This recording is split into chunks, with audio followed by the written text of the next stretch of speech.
हाँ जी। लो अब नया हेड, नया हेड। हाँ कौन? हाँ मेन बिल्डिंग की तरफ से आते हो क्या आती है? नीरजा ब्लू पोट्री आती है, दुकान होगी कोई, मेरे को नहीं देखी। हाँ मैं नहीं ध्यान देख। हाँ मेरी क्यों होगी? मैं ब्लू पोट्री बेचूं अब? लिखो राजस्थान का प्राचीन इतिहास, ancient history of Rajasthan. Medieval हो गई, एंशियंट पढ़ लेते। छोटा है क्वेश्चन आते हैं वहां से दो, मतलब 2-3 दिन में खत्म ही हो जाएगा, पूरा हिस्ट्री खत्म हो जाएगी प्राचीन की, और 2 सवाल भी तैयार हो जाएंगे अब। राजस्थान का प्राचीन इतिहास। हाँ नोटबुक नहीं ला, इसी में लिखना है। हाँ भर गई तो जितने पेज बचे उनमें लिखो, फिर कल नया लिखना। राजस्थान का प्राचीन इतिहास,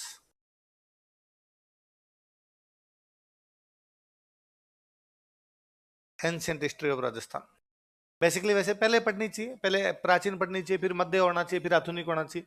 पर अपन इसलिए नहीं पढ़ते थोड़ा सा कि ये तो मध्यकाल थोड़ा इंटरेस्टिंग है, थोड़ा सुना हुआ भी रहता है, तो थोड़ा थोड़ा पढ़ने में मन लग जाता है। एंशियंट में अब हम पढ़ेंगे बाटे बाटे हैं, यहाँ से ये मिला और वहां से वो मिला, शुरू शुरू में थोड़ा बोरिंग हो जाता है, पढ़ने में जोर आता है, इसलिए थोड़ा बाद में पढ़ लेते हैं। फिर दूसरा ये कि सब अलग अलग है, मध्यकाल प्राचीन काल आपस में ओवरलैप करते नहीं कहीं पर, तो ये भी नहीं होता कि प्राचीन नहीं पढ़ा तो मध्य समझ में नहीं आएगा, या मध्य के बाद प्राचीन पढ़ा तो प्राचीन नहीं समझ में, ऐसा कुछ ही नहीं है, अलग अलग है सारे, तो कभी भी पढ़े जा सकते हैं। अब सुनो देखो, इतिहास को जानने के मोटे तौर पे दो एविडेंस हो सकते हैं अपने पास।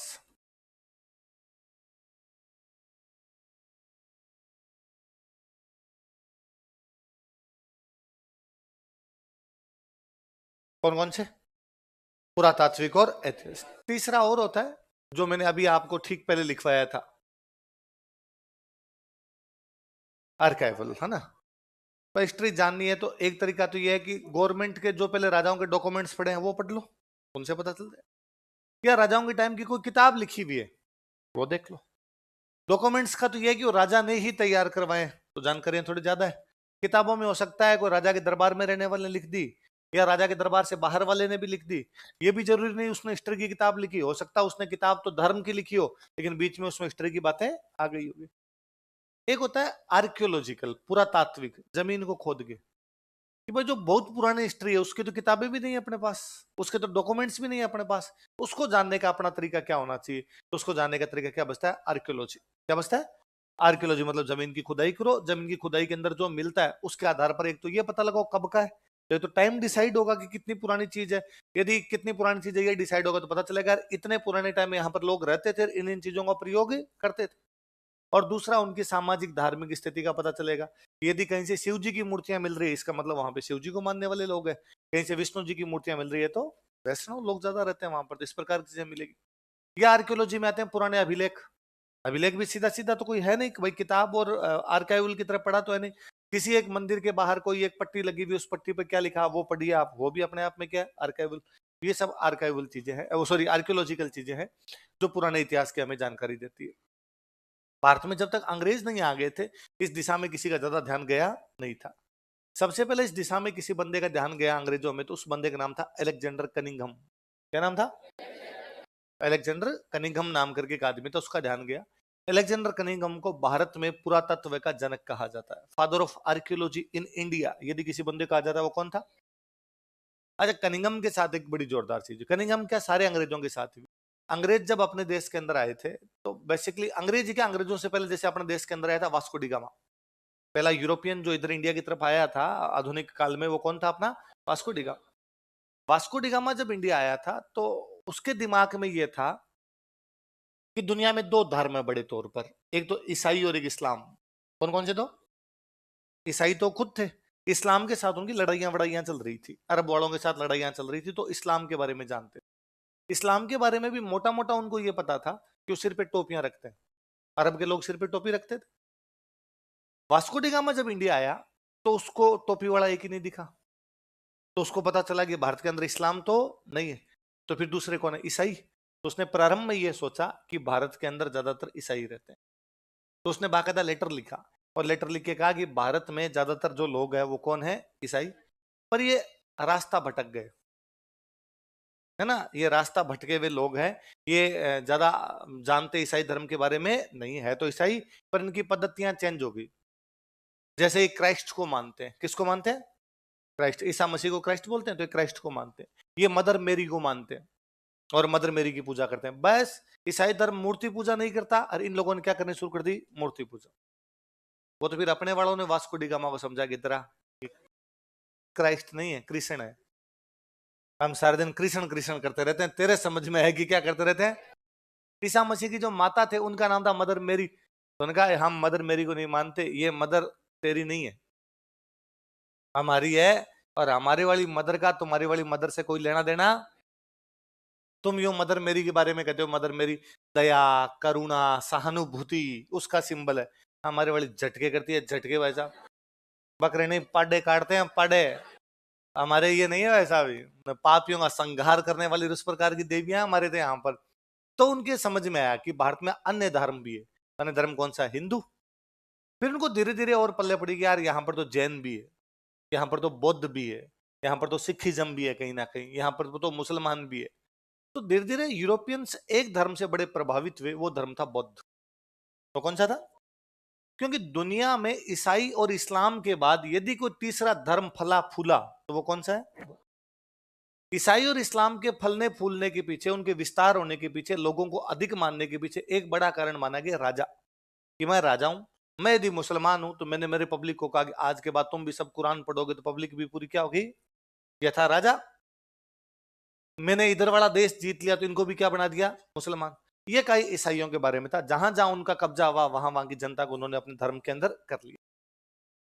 तो यूरोपियंस को यह लगा कि यार बुद्धिज्म भी ऐसे ही फैला होगा, कि एक बौद्ध राजा होगा, तलवार लेके निकला होगा, जीता होगा, जीतने के बाद कहा होगा भाई साहब बौद्ध बन रहा है कि नहीं बन रहा। पर अपने वालों ने कहा कि नहीं भाई साहब, बुद्धिज्म का तो मुख्य सिद्धांत है अहिंसा, और वो हिंसा में विश्वास है। तो साहब बुद्धिज्म कैसे फैला? ये तो आपका नेपाल, भूटान, श्रीलंका, बर्मा, इंडोनेशिया, चीन, ताइवान, कोरिया, मंगोलिया, सब देशों के अंदर बुद्धिज्म पड़ा।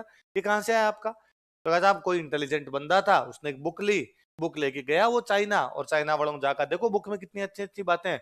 जिन लोगों ने अच्छी अच्छी बातें पढ़ी वो लोग क्या बन गए? बुद्धिस्ट। ये तो पढ़ाई के दम पर आगे फैला है। और यूरोपियंस को या अंग्रेजों को इस चीज में बड़ा इंटरेस्ट है, यार किसी बंदे ने ऐसी क्या बातें बोली कि उसकी बातें पूरी दुनिया मानने लग गई। ऐसी क्या बातें बोली कि उसके देश को छोड़ के बाकी लोग भी उन बातों को मानने लगे, उनको फॉलो करने लग गए। तो उनका यार भगवान बुद्ध के बारे में जानते हैं। और वह बंदा जिसको इस बारे में सबसे अधिक मजे आ रहे थे वो अलेक्जेंडर कनिंघम है। वो कौन है? तो उसने कहा भाई बताओ भाई भगवान बुद्ध तुम्हारे पैदा कहाँ हुए थे? हमने कहा भाई लुम्बिनी। उनका लुम्बिनी खोदो। और तो भगवान बुद्ध का कैसे पता लगा है? तो लुम्बिनी खोद दिया। कहाँ मृत्यु हुई थी? कुशीनगर, खोद दो। कहां पर उनको ज्ञान प्राप्त हुआ था? कि बोध गया। कहां पर पहला उपदेश दिया था? कि सारनाथ। कहां पर लंबा समय बिताया था? कि श्रावस्ती। और कहां गए थे? कि वैशाली। तो जहां जहां वो गए, जहां जहां वो रहे, उन सब जगह खुदाई करनी शुरू कर दी।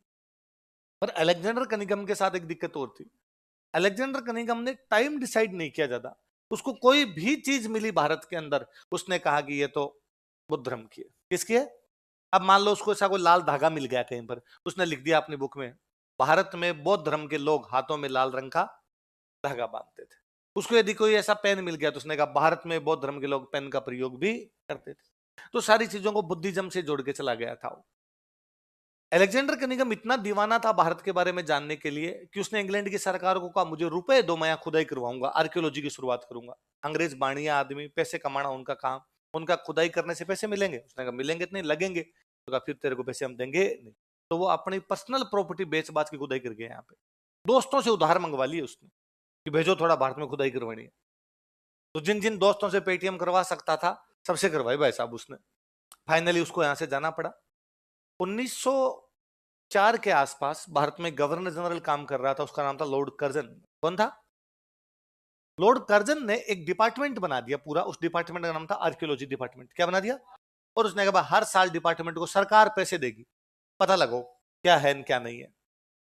डिपार्टमेंट बन जाता है, पैसे भी मिलने लग जाते हैं, पर डिपार्टमेंट में जब तक ढंग का अफसर नहीं आए तब तक डिपार्टमेंट गति पकड़ता डिपार्टमेंट को फायदा ये हुआ कि 1920 वाले दशक में डिपार्टमेंट में एक बहुत अच्छा अफसर आया, उसका नाम था जॉन मार्शल। क्या नाम था? जॉन मार्शल एक दिन अपने डिपार्टमेंट में बैठे बैठे एक पुरानी फाइल पढ़ रहे थे। उस पुरानी फाइल पर जो नोटिंग की हुई थी, जो तारीख लिखी हुई थी, वो लिखी हुई थी 1856। क्या लिखी हुई है? बंदा 1920 में बैठ के पढ़ रहा है 1856 की फाइल, और उस 56 की फाइल में एक इंसिडेंट लिखा हुआ है। इंसिडेंट ये लिखा हुआ है कि हम दोनों भाई, जॉन ब्रेंटन और विलियम ब्रेंटन, कौन कौन? जॉन ब्रेंटन और विलियम ब्रेंटन लाहौर से कराची के बीच रेलवे लाइन बिछा रहे हैं। कहां से कहां के बीच? भारत में पहली रेलवे लाइन बिछी बॉम्बे से थाने 1853, पहली रेल चली 1856 में लाहौर से कराची। हम दोनों भाई विलियम ब्रेंटन तथा जॉन ब्रेंटन, जो कि इंजीनियर है, लाहौर से कराची के बीच रेलवे लाइन बिछा रहे हैं। हमें यहाँ पर रेलवे लाइन के नीचे लगाने के लिए ईंटों की आवश्यकता है। हमने मजदूरों से पूछा, जो कि यहाँ के लोकलाइट्स है, उनसे पूछा कि हमें अच्छी और मजबूत ईंटें कहाँ मिलेगी। मजदूरों ने कहा कि हम जहां बना रहे हैं इसके पास एक नदी है, नदी के उस साइड में एक गांव है, उस गांव की मिट्टी जब हटाई जाती है तो नीचे ईंटें ईंटें पड़ी है। हमने कहा कि नहीं, हमें खूब सारी ईंटें चाहिए और पक्के ईंटें चाहिए। मजदूरों ने कहा सर, जहां तक खूब सारी की बात है, हम पिछले कई वर्षों से उन ईंटों से अपने घर बना रहे हैं, अभी तक वो ईंटें समाप्त है नहीं, तो खूब सारी। और जहां तक पक्की होने की बात है, एक बार सर प्लीज सर भिड़ा के देख लीजिए उसके, यदि सर फूट जाए तब तो पक्की मान ली जाए, और सर ना फूटे तो ईंट फूट जाए तो कच्ची मान ली जाए। और हम दोनों भाइयों ने जब वहां जाके ईंटें देखी तो वाकई बहुत पक्की ईंटें थी। उन ईंटों का प्रयोग हम लाहौर से कराची के बीच रेलवे लाइन बिछाने में कर। ये फाइल उन्होंने 1856 में लिख के भेज दी, लेकिन डिपार्टमेंट इनकी तरफ कोई ध्यान है। जॉन मार्शल को बड़ा इंटरेस्टिंग लगा, यार ऐसा कैसा हो सकता है किसी गांव के अंदर इतनी सारी ईंटें मिले, इतनी पक्की ईंटें मिले कि रेल उनके ऊपर से धड़धड़ाकर गुजर जाए और ईंटें टूटे ना। उन्होंने एक बंदे को भेजा कि जाओ उस गांव में जाकर पता लगाओ। उस बंदे का नाम था दयाराम साहनी। क्या नाम था? दयाराम साहनी गए उस गांव में, उस गांव की ईंटों को, उस मिट्टी को हटाना शुरू किया। हटाते हटाते एक नॉर्मल आदमी ईंटें निकालना चाहेगा तो कहीं से किधर से मिट्टी हटा के निकाल लेगा। एक आर्कियोलॉजिस्ट था तो उसने लेयर्स हटाने शुरू किए, एक लेयर हटाई, दो लेयर हटाई, तीन लेयर हटाई, चार लेयर हटाई। फाइनली अचंभे का पारावार नहीं था जब 5 किलोमीटर में फैला हुआ एक टाउन मिला पूरा का पूरा, जिसमें सारे के सारे मकान एक जैसे बने हुए थे। सारे के सारे मकान 2 मंजिला और 3 मंजिला थे। सारे के सारे मकान पक्की ईंटों के बने हुए थे। प्रत्येक मकान में एक रसोई, एक बाथरूम और एक कुआं बना हुआ था। सारे के सारे मकान एक सीध में थे। मकानों में सब में नालियां बनी हुई थी, नालियां पक्की ईंटों की थी। नालियों के ऊपर एकदम वो बंद की हुई नालियां थी, बीच बीच में छेद छोड़े गए थे ताकि वहां से कचरे निकाले जा सके। नालियां गांव के बाहर से एक बड़े नाले मिल रही थी, बड़ा नाला गांव के बाहर जा रहा था। प्रत्येक घरों के आगे गली में आगे सड़कें बनी हुई थी, सड़कें छोटी थी पर पक्की ईंटों की थी। सड़कें 90 डिग्री एंगल पर काट रही थी, बड़ी सड़क से जाके मिल रही थी। गांव पूरा चेस बोर्ड की तरह था। दयाराम साहनी ने भेजा जॉन मार्शल को कि साहब भयंकर चीज है। जॉन मार्शल ने कहा वेट एंड वॉच, बतानी नहीं किसी को, बात दबाया जाए यहीं पर। ठीक अगले साल राखालदास बनर्जी एक बौद्ध स्तूप की खुदाई कर रहे थे। उस बौद्ध स्तूप की खुदाई करते करते जब नीचे पहुंचे, उससे भी बड़ा गांव जो पिछले साल मिला था, 5 हेक्टर में फैली हुई एक बड़ी बस्ती, ठीक वैसी वैसी बनी हुई थी। जो पहला गांव मिल रहा था उसका नाम था हड़प्पा, जो दूसरा गांव मिल रहा था उसका नाम था मोहनजोदड़ो। क्या नाम था? जब ये दोनों गांव प्राप्त हुए तो बात ये थी कि गांव प्राप्त होना बड़ी बात नहीं है, बात ये थी कि दोनों गांव एक दूसरे से 375 किलोमीटर दूर है। कितने दूर है? 375 किलोमीटर दूर के दो गांव एक जैसे कैसे हो सकते हैं? क्या जयपुर और जोधपुर सेम आर्किटेक्चर के? क्या जोधपुर उदयपुर एक जैसे हैं? क्या उदयपुर अजमेर एक जैसे हैं? या अजमेर भरतपुर एक जैसा है? या भरतपुर बीकानेर एक जैसा है? नहीं, सब शहर सब गांव अपनी अलग अलग विशेषता लिए हुए, उनका आर्किटेक्चर उनका स्टाइल सब कुछ अलग अलग, फिर एक जैसे कैसे? इसका मतलब उस समय कोई ना कोई एक ऐसा एडमिनिस्ट्रेशन रहा होगा जिसने कहा होगा सारे मकान एक जैसे बनाए जाए, जिसने कहा होगा सड़कें पक्की ईंटों की बनाई जाए, जिसने कहा होगा नालियां पक्की ईंटों की बनाई जाए, जिसने कहा होगा प्रत्येक घर में रसोई बनाओ, प्रत्येक घर में बाथरूम बनाओ, प्रत्येक घर में अपना खुद का कुआं होना चाहिए। तो जॉन मार्शल सिंधु घाटी सभ्यता की खोज करता है। किस खोज करता है? पर जॉन मार्शल ये सब इसलिए कर पाया था, किसी बंदे ने इसकी शुरुआत कर दी थी। शुरुआत करने वाला बंदा था अलेक्जेंडर कनिंघम। कौन था? अलेक्जेंडर कनिंघम जिन दिनों ये शुरुआत कर रहा था तो उसको लगा राजस्थान में भी किसी बंदे को भेजना चाहिए। और राजस्थान में जिस बंदे को भेजता उसका नाम था कार्लाइल। क्या नाम था? राजस्थान में पुरातत्व का जनक कौन है? लिखो।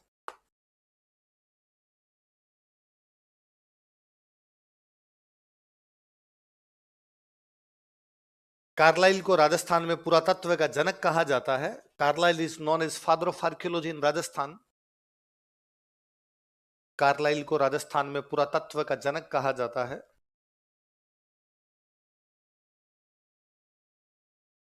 Carlisle is known as father of archaeology in Rajasthan.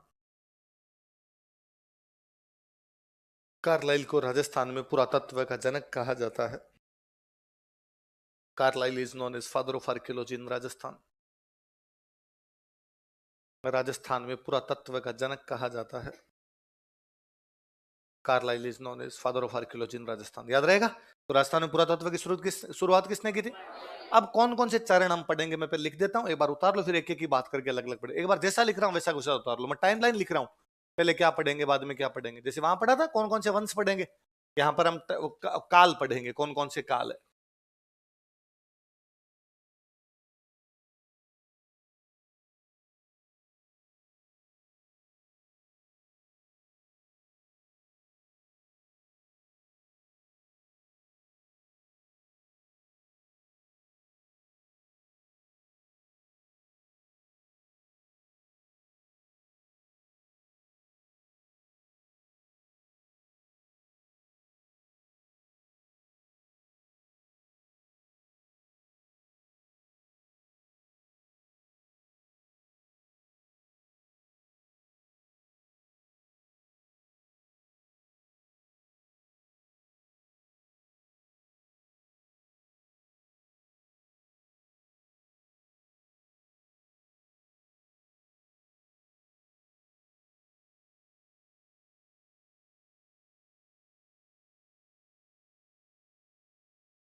पढ़ लिया, लिख लिया आपने। अब एक एक पढ़ते हैं। देखो मैं थोड़ा समझा देता हूँ, फिर एक एक के बारे में लिखना शुरू करेंगे। फिर अपने को ज्यादा समझने वाली बातें नहीं, फिर डायरेक्ट लिखना ही है। पहला कौन सा है? आप तमाम लोग जानते हो कि मनुष्य ने सबसे पहले किसी वस्तु का प्रयोग किया था, वो क्या थी? पत्थर। क्या थी? वह काल जब मनुष्य पत्थरों का प्रयोग करता था उसको क्या कह सकते हैं?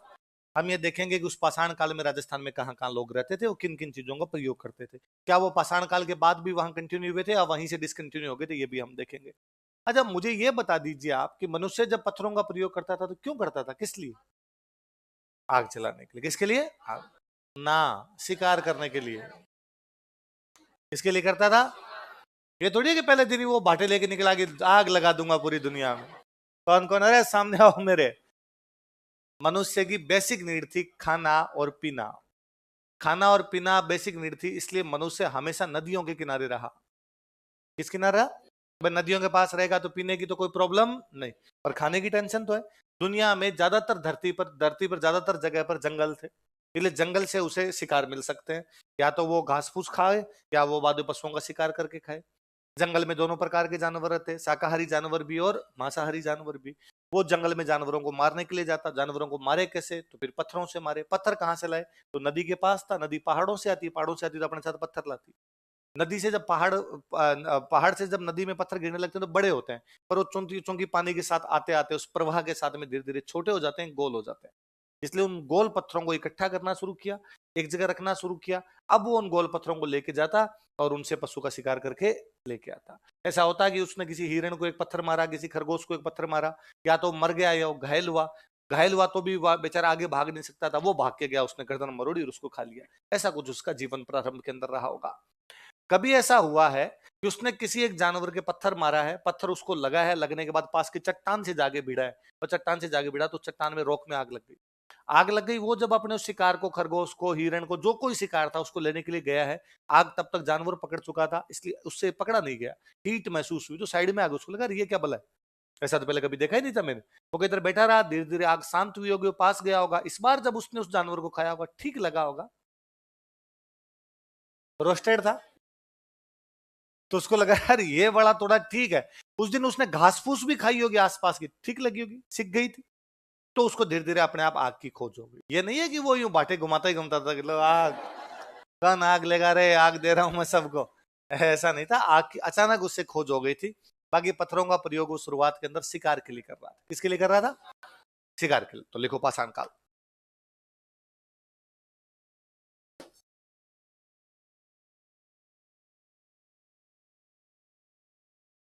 पाषाण काल।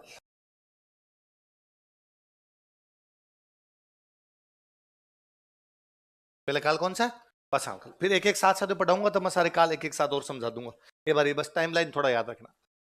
1870 के आसपास अपने राजस्थान में सबसे पहले एक बंदा था, उसका नाम था सी ए हैकेट। क्या नाम था?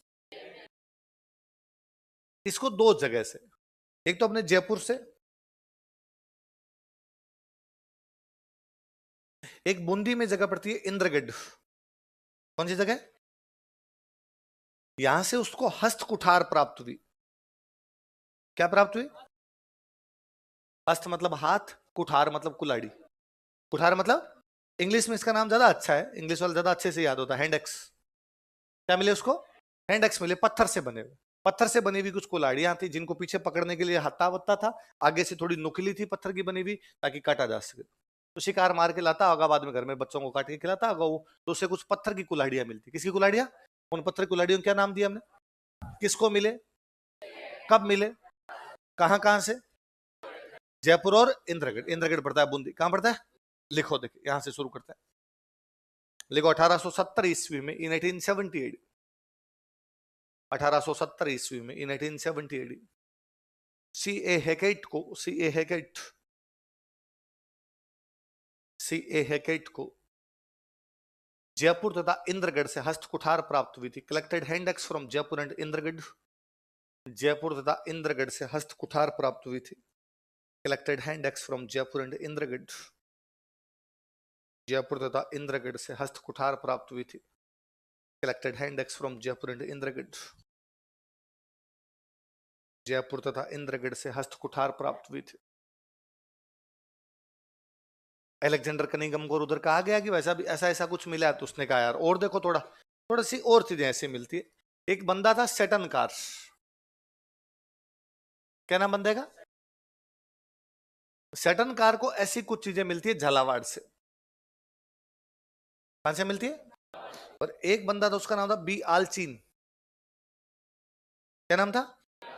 बी आलचीन को ऐसी कुछ चीजें मिलती है जालोर से। कहां से मिलती है? ऐसे कुछ पत्थर के बने हुए हथियार मिलते हैं सेटन कार को। कहां से मिलते हैं? झालावाड़। बी आलचीन कहां से मिलते हैं? लिखो, सेटन कार को झालावाड़ तथा बी आलचीन को जालोर से ऐसे पाषाण उपकरण प्राप्त हुए थे। Seton Karr and B Allchin collected such stone instruments from Jhalawar and Jalore. Seton Karr तथा बी आलचीन को ऐसे पाषाण उपकरण, उपकरण समझते हो ना, ऐसे हथियार मतलब पाषाण उपकरण, झालावाड़ तथा जालोर से प्राप्त हुए थे। Seton Karr and B Allchin collected such stone instruments from Jhalawar and Jalore. अलग अलग है ना। सेटन कार को कहां से मिले? झालावाड़। बी आलचीन को कहां से मिले? जाल। सेटन कार तथा बी आलचीन को ऐसे पाषाण उपकरण झालावाड़ तथा जालोर से प्राप्त हुए थे। Seton Karr and B Allchin collected such stone instruments from Jhalawar and Jalore. Seton Karr को कहां से? झालावाड़। बी आलचीन को जालोर। और सी ए हैकेट को जयपुर और इंद्रगढ़। क्या मिले उनको? पत्थर के हथियार, है ना, कुल्हाड़ियां, बेसिकली कुल्हाड़ियां जो शिकार करने के काम आए, उस प्रकार की कुछ चीजें मिली।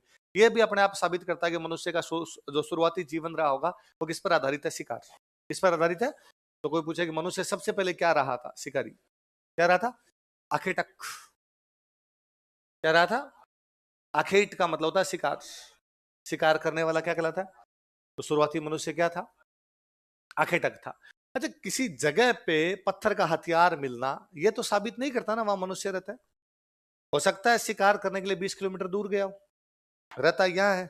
शिकार करने के लिए वो पास के किसी गांव के अंदर गया हो, तो पास के गांव से शिकार करके लाता, लेकिन रहता किसी और जगह। तो हम वो जगह ढूंढ रहे थे जहां पर वो रहता होगा। ऐसी कोई सबसे पुरानी जगह जहां मनुष्य राजस्थान में रहने लगा होगा, वो जगह है बागोर। कौन सी जगह? तो पाषाण काल का जो मुख्य केंद्र अपने को मिलता है, कौन सा मिलता है? हेडिंग डालो, केंद्र, सेंटर कौन कौन से मिले अपने को? सेंटर, साइट्स, और एक नंबर लगा के लिखो बागोर।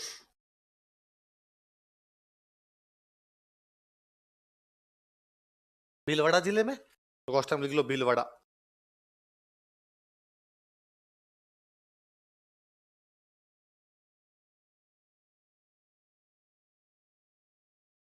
मैंने अभी आपको एक बात बताई कि पुराना मनुष्य जब भी कभी रहा था तो नदियों के किनारे, किसी किनारे? तो इसका मतलब बागोर भी किस कोई नदी किनारे रहा होगा। यहां से एक नदी, उसका नाम है कोठारी। क्या नाम है? तो बागोर कौन सी नदी किनारे स्थित है?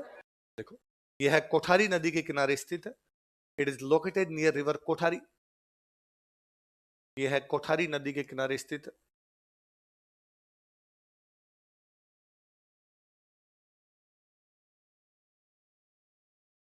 It is located near river Kothari. सबसे पुरानी सभ्यता अपने राजस्थान की मानी जाती है। तो क्या भाई, सबसे पहले मनुष्य राजस्थान में कहीं रहा होगा, तो कहाँ रहा होगा? बागोर। इसका नाम ही पड़ गया राजस्थान की प्राचीन सभ्यताओं का पालना। पालना समझते हो? बच्चे को झुलाते हैं जिसके अंदर, तो राजस्थान के बच्चे सबसे पहले कहीं झूले होंगे, तो कहाँ झूले होंगे? बागोर। कहाँ झूले होंगे? देखो, इसे राजस्थान की प्राचीन सभ्यताओं का पालना कहा जाता है। It is called as cradle of ancient civilizations of Rajasthan. इसे राजस्थान की प्राचीन सभ्यताओं का पालना कहा जाता है। It is called as cradle of ancient civilizations of Rajasthan. इसे राजस्थान की प्राचीन सभ्यताओं का पालना कहा जाता है। It is called as cradle of ancient civilization of Rajasthan.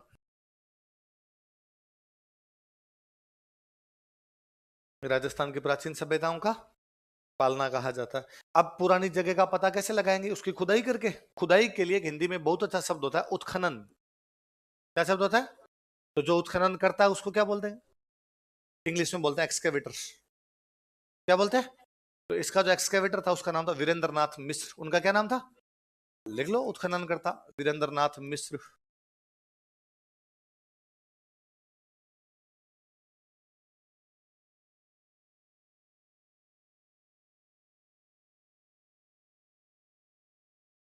Virendra Nath Mishra. कोई पूछे बागोर का उत्खनन किसने किया था, तो किसने किया? अब बागोर आज तो एक बहुत बड़ा गांव है, तो पुराने टाइम में इतना बड़ा गांव तो नहीं रहा होगा, धीरे धीरे विस्तार हुआ होगा। हो सकता है पुराने टाइम के लोग इतनी सी जगह में रहते थे, थोड़ा बढ़ गए तो फिर पीछे भी चले गए, उधर भी चले गए, इधर भी चले गए। अपने को तो पुरानी जगह का पता लगाना, फिर एग्जैक्टली उस जगह को खोदो जहां पुराने टाइम के लोग रहते हो।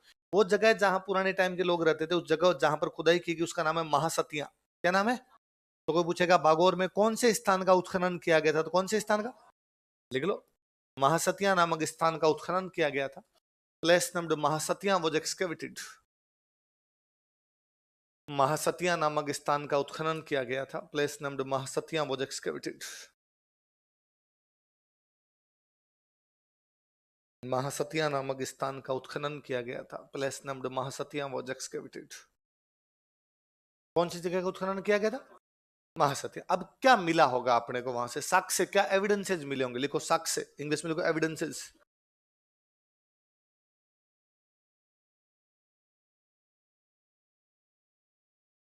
साक्ष्य, एविडेंसेस।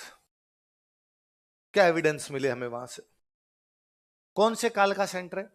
पाषाण काल। तो पत्थर के हथियार तो मिलेंगे, पर पत्थर के हथियार या बड़े भी हो सकते हैं और छोटे भी। अपने यहां से छोटे मिले, कैसे मिले?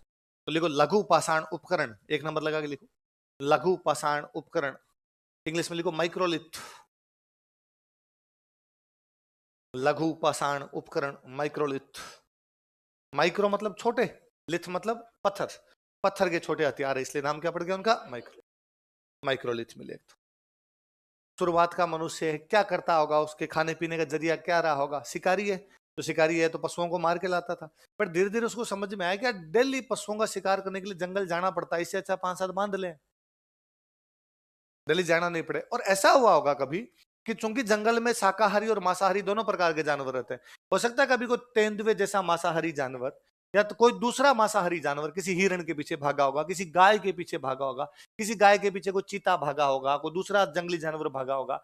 गाय बेचारी भाग के उधर आई होगी जिधर मनुष्य रहता है, बस्ती की तरफ भाग के जंगल से बाहर आई होगी, जंगली जानवर उसके पीछे आया होगा। चूंकि मनुष्य ये जानता था कि जंगली जानवर अक्सर उसकी बस्ती पर हमला कर देते हैं, इसलिए वो अपने पास लकड़ियां पत्थर रखता होगा जंगली जानवरों को भगाने के लिए।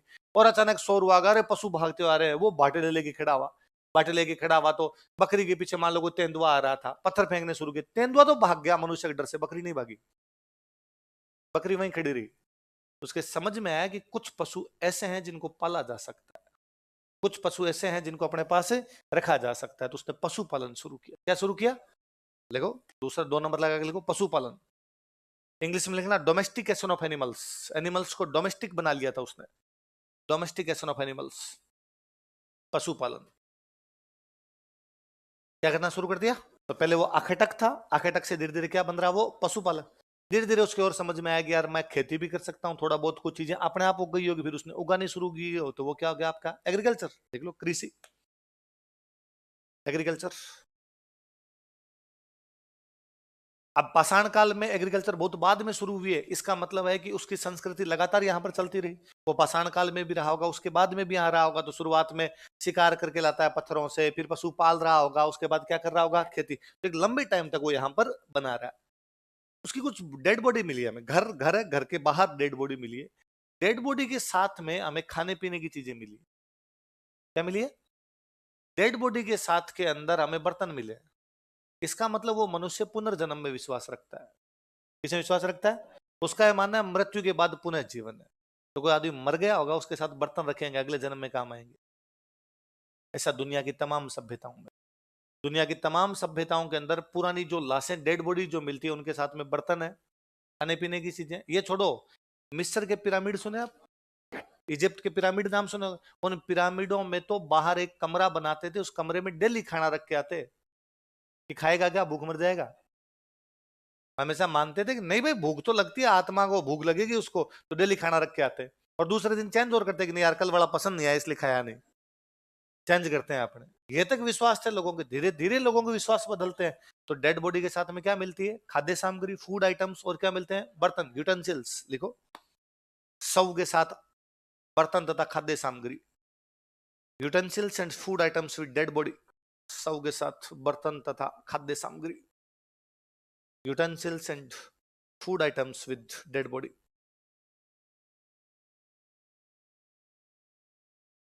मनुष्य ने सबसे पहले जिस मेटल का प्रयोग करना शुरू किया, मनुष्य ने सबसे पहले जिस धातु का प्रयोग करना शुरू किया, वो धातु थी तांबा। क्या है ना? क्वेश्चन बनता सीधा सीधा, मनुष्य द्वारा यूज ली गई पहली धातु कौन सी थी? तांबा। हमें यहां से तांबे की एक सुई मिली है, जिस सुई में पीछे छेद हो रहे, धागा डालते होंगे, है ना? तो तांबे की छेद वाली सुई, कॉपर निडल विद होल। लिखो, तांबे की छेद वाली सुई, कॉपर निडल विद होल। तांबे की छेद वाली सुई। आपको पूछे तांबे की छेद वाली सुई हमें कौन से स्थान से प्राप्त होती थी? कौन से स्थान से? हम कह रहे हैं कि वो खेती करने लग गए, तो खेती के लिए हल वल की आवश्यकता पड़ती होगी। लोहे के हल बनाए गए थे। किसके हल बनाए गए? तो लोहे के उपकरण भी हमें मिलते हैं। लिखो, लोहे के उपकरण, आयरन इक्विपमेंट्स, लोहे के उपकरण, आयरन इक्विपमेंट्स।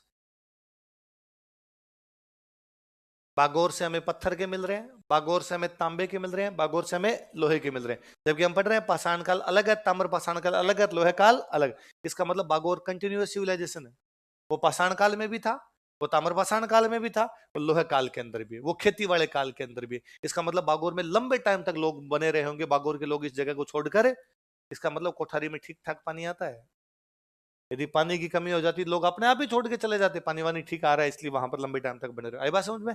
तो कोई मेंस में भी पूछ ले, जैसे पिछली बार, उससे पिछली बार बागोर का सवाल था, तो बागोर के बारे में पूछ ले, बागोर के बारे में 20 शब्द बताओ, तो बता सकते हो? 50 शब्द बता सकते हो? तो बागोर क्या बताओगे?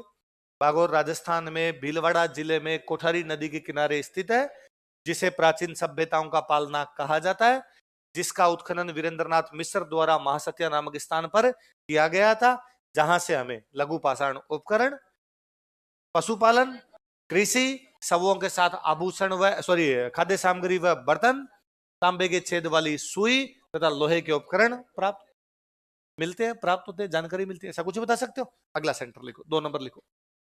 हाँ, कार्बन डेटिंग। वहां पशुओं की ऐसी चीजें मिली, जैसे पशुओं की हड्डियां मिली है, पशुओं के खुर बने हुए हैं उस जगह पर। इसका मतलब पशु रख रहे हैं तभी पशुओं की हड्डियां है बनी रहती, जमीन में रह जाती थी। अगला लिखो तिलवाड़ा। पूरी की पूरी डेड बॉडियां मिल गई जी। ये छोड़ो, कालीबंगा से पूरा स्केलेटन है, पूरी की पूरी डेड बॉडी। नहीं, खाना वाना खराब तो होता ही, खराब क्यों नहीं हो भाई? खाद्य सामग्री है तो खाना तो खराब हो गया होगा, पर वो बाजरे का है, गेहूं का है, वो तो पता ही चल रहा है कुछ ना कुछ। जो भी कोई उनको अनाज काम में लेते होंगे वो तो पता चल ही जाता है। दूसरा कौन सा है? तिलवाड़ा। तिलवाड़ा है आपका बालोतरा। लिखो बालोतरा, नया डिस्ट्रिक्ट बना है बालोतरा। सरकार करिए, हम रिव्यू करेंगे, फिर हम डिस्ट्रिक्ट को रिव्यू करेंगे। 3 का तो पक्का ही है कि उनका तो नोटिफिकेशन ही जारी नहीं हुआ है, तो नोटिफिकेशन तो जारी नहीं करेंगे उनका तो। सुजानगढ़, मालपुरा और कुचामन तो नोटिफिकेशन पिछली गवर्नमेंट जारी नहीं करके गई। हम करेंगे नहीं करेंगे हमारे पे डिपेंड करता है, बाकी को भी हम रिव्यू कर सकते हैं। और ये मैं जब ये बने थे ना, जिस दिन बने थे उस दिन टाबरोन जाति का सर ये कौन सी जगह है, आपने ये तिलवाड़ा बाड़मेर में लिखा दिया सर, बलोत्रा में आता है। मैंने उस दिन ही कहा था कि यार एग्जाम में इनका कोई क्वेश्चन नहीं आएगा, नए जिलों पे कौन सी जगह है, कोई नहीं आएगा। क्यों नहीं आएगा सर? वो जब तक गवर्नमेंट की किताबों में नहीं आ जाए तब तक सवाल नहीं पूछते। इनका सवाल ये आ सकता है कि कितने जिले बना दिए गए, करंट का सवाल है। कौन सी समिति की सिफारिश के आधार पर बना दिए, करंट का सवाल। किसको तोड़ के कौन सा बना दिया, ये सब करंट के सवाल है। ऐसा कोई पूछ सकते हैं, बाकी इनमें कोई मेजर चेंज नहीं होगी। पर फिर भी हर क्लास में जाता तो बच्चे जीव खाते, सर ये इसमें नहीं है, ये जगह तो चेंज हो गई सर, ये नीम का थाना में नहीं आ गई क्या, ये नदी अब यहां से निकलती नहीं सर, ये हाईवे अब यहां से निकलता ही नहीं है सर। मैं उनको कितना ही समझा समझा कर देता, तो मैंने दिन फिर कहा यदि गवर्नमेंट चेंज हुई ना तो ये जिले नहीं बनेंगे। तो तुम क्यों याद कर रहे हो? अभी 3-4 महीने की बात है, चुनाव का वेट कर लो यार। यदि गवर्नमेंट चेंज हुई तो ये जिले बनेंगे, प्रेसिडेंट वापस का बढ़ेंगे क्यों नहीं? जब एक बार बना ही दिया गया तो बढ़ेंगे क्यों नहीं? और कलेक्टर बैठने लगे, क्या फर्क पड़ता है, हटा देंगे, मत बैठ। तू पहले बैठ रहा था, अब इतना ही तो काम है। नहीं सर ऐसे थोड़ी हो सकता है, अब वो 2 दिन से डेली वही न्यूज है, और नहीं है वो बात अलग है, पर सरकार सरकार है जी, है ना। सरकार कुछ भी, राम और राज के आगे किसी का बस नहीं चले। राम और, या तो राम जी के आगे बस नहीं चले, राम जी करेंगे करेंगे भाई, या राज सरकार, राज चाहे तो बनाए, राज नहीं चाहे तो नहीं बनाए। पर अब जब बाढ़ में से लग के बालोतरा था, अपने मान लो, बाकी अपने 10 एक दिन और देख लो, है ना। ये मंत्रिमंडल विस्तार हो ही रहे हैं, और इसके बाद में कोई ना कोई ऐसा कर ही देंगे, इतने तो बढ़ाएंगे, इतने नहीं बढ़ाएंगे, कुछ ना कुछ। अरे ये गवर्नमेंट के काम होते ही, पिछली गवर्नमेंट करके गई थी, अब तो पक्का ही नहीं करेंगे, है ना। तब क्या पता ऐसा हो जाए। तो अगला कौन सा अपना? तिलवाड़ा। तिलवाड़ा कहां पर? फिर नदियों के पास में होंगे, इधर से नदी निकलती है लूणी, कौन सी है? लिखो, यह है लूणी नदी के किनारे स्थित, it is located near river Luni. यह है लूणी नदी के किनारे स्थित।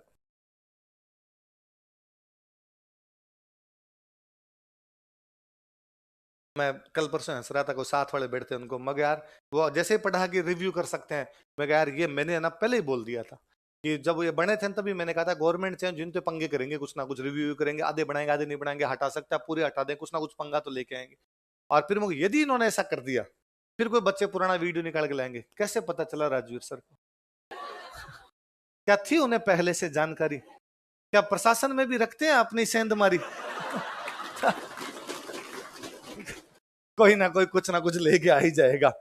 दाऊद इब्राहिम बड़ा हुआ नहीं हुआ, कोई पुराना वीडियो पता नहीं कहां से निकाल के लाए थे, पहले ही कह दिया था सर ने। मैं ठीक है, फिर उसमें कोई ना कोई बात, भाई हर कोई बात के 2 पहलू होते हैं, किसी की वो पक्ष में होती है, किसी के विपक्ष की होती है। अब मेरा उसके अंदर बोला हुआ है कि भाई पक्का पक्का 2024 में चुनाव है, ऐसा कोई ना कोई पंगा करेंगे, और ऐसा पंगा करके कुछ ना कुछ इस प्रकार का कर दिया जाएगा। फिर कोई बताएगा देखिए एक व्यक्ति को पहले से पता बीजेपी क्या क्या कर सकती है। मैं यार ये सही है तुम्हारा। मेरा कोई एक 2014 का वीडियो 2014 में मैं दिल्ली में किसी एक आंदोलन में एक टीवी पे हमारे बीकानेर के एमपी साहब अर्जुन राम जी, हाँ, वो किसी डिबेट में आए हुए थे, स्टूडेंट्स की तरफ से डिबेट में मुझे भेजा हुआ था, मैं स्टूडेंट था, मैं बोल के आ गया। उस दिन मैंने भी नहीं सोचा था कि वीडियो सेव भी रहेगा, मैंने तो खुद ने भी वो सेव नहीं किया था, क्योंकि उन दिनों आंदोलन में था। आंदोलन में मैं 5-7 जगह बोल के आया था, वैसे मेरे 7-8 वीडियो होंगे, पर उस एक वीडियो में चूंकि मंत्री जी बोल रहे थे, मंत्री जी को मैंने जवाब दे दिया, वापस उनसे क्वेश्चन पूछ लिए, तो वो थोड़ा ठीक बन गया था उसका। अब इस बार वो फिर भी हाईलाइट नहीं होता, 2-4 बच्चों किसी को पता था, कई बार मेरे को आगे पूछते, सर आप ही हो गया, आप ही हो गया। हाँ ठीक, क्योंकि अब वो शक्ल भी चेंज हो गई, उसमें दाढ़ी वाड़ी नहीं है, तो इतना दिखता भी नहीं थोड़ा सही कि भाई यही बंदा है क्या।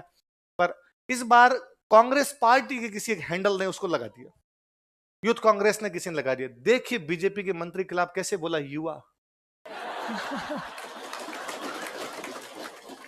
10 साल बाद, 9 साल बाद, 8 साल बाद उसके नीचे जनता करे, अब युवा हो चुका है बूढ़ा। अब नहीं है युवा। मैं कहा यार कहां से निकाल के ला यार, पड़े रहने देते, क्यों गड़े मुर्दे उखाड़ रहे हो यार फालतू। कौन सी सरकार किसकी क्या, मैं तो खुद ही उस बात को भूल गया, तुम निकाल निकाल के ला रहे हो। तो वो की वो बात है भाई, तो जिले चेंज होते, तुम एक वीडियो और देख लोगे। क्या पहले से मिलती है जानकारी, क्या ज्योतिष में भी रखते हैं रुचि? कहीं भोपा जी बनने की तरफ तो नहीं है अग्रसर? कौन सी नदी किनारे लिखो, उत्खनन करता वीरेंद्र नाथ मिश्र, उत्खनन करता वीरेंद्र नाथ मिश्र। हाँ आज वाला भी आ जाएगा, उत्खनन करता वीरेंद्र नाथ मिश्र, दोनों का ना। तो तिलवाड़ा का और बागोर दोनों का उत्खनन किसने किया? वीरेंद्र नाथ मिश्र। अब लिख लो साक्ष्य, एविडेंसेस क्या क्या मिले हमें।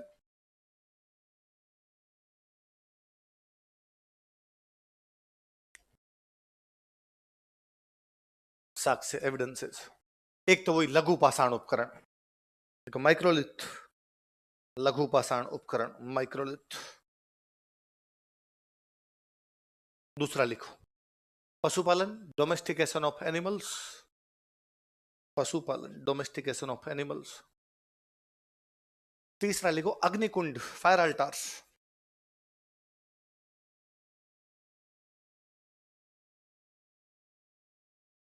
अग्निकुंड, देखो एक दिन मैंने पहले भी अग्निकुंड की जब बातें की थी, मैंने थोड़ी बातें आपको बताई थी कि मनुष्य सबसे पहले देवताओं को राजी करने के लिए यज्ञ करने लगा था। क्या करने लगा था? है ना? सबसे पहले मनुष्य देवताओं को राजी करने के लिए करता था यज्ञ, तो यज्ञ के लिए क्या बनाने पड़ेंगे? अग्निकुंड। धीरे धीरे उसने देवताओं की बनाई मूर्तियां। क्या बनाई? तो यज्ञ के बाद क्या मिलती है अपने को? मूर्तियां। धीरे धीरे उसने बनाए मंदिर। तो मंदिर मिलते हैं बाद में, मूर्तियां मिलती है पहले। मूर्तियां मिल रही है लेकिन मंदिर, इसका मतलब मंदिर नहीं बनाता होगा, वैसे ही मूर्ति रख के कहीं पूछता होगा। अगर मूर्तियों से भी पहले कुछ मिल रहा था तो वो क्या था? तो ये धार्मिक अवस्था का लगातार विकास है। अग्निकुंड, मूर्ति।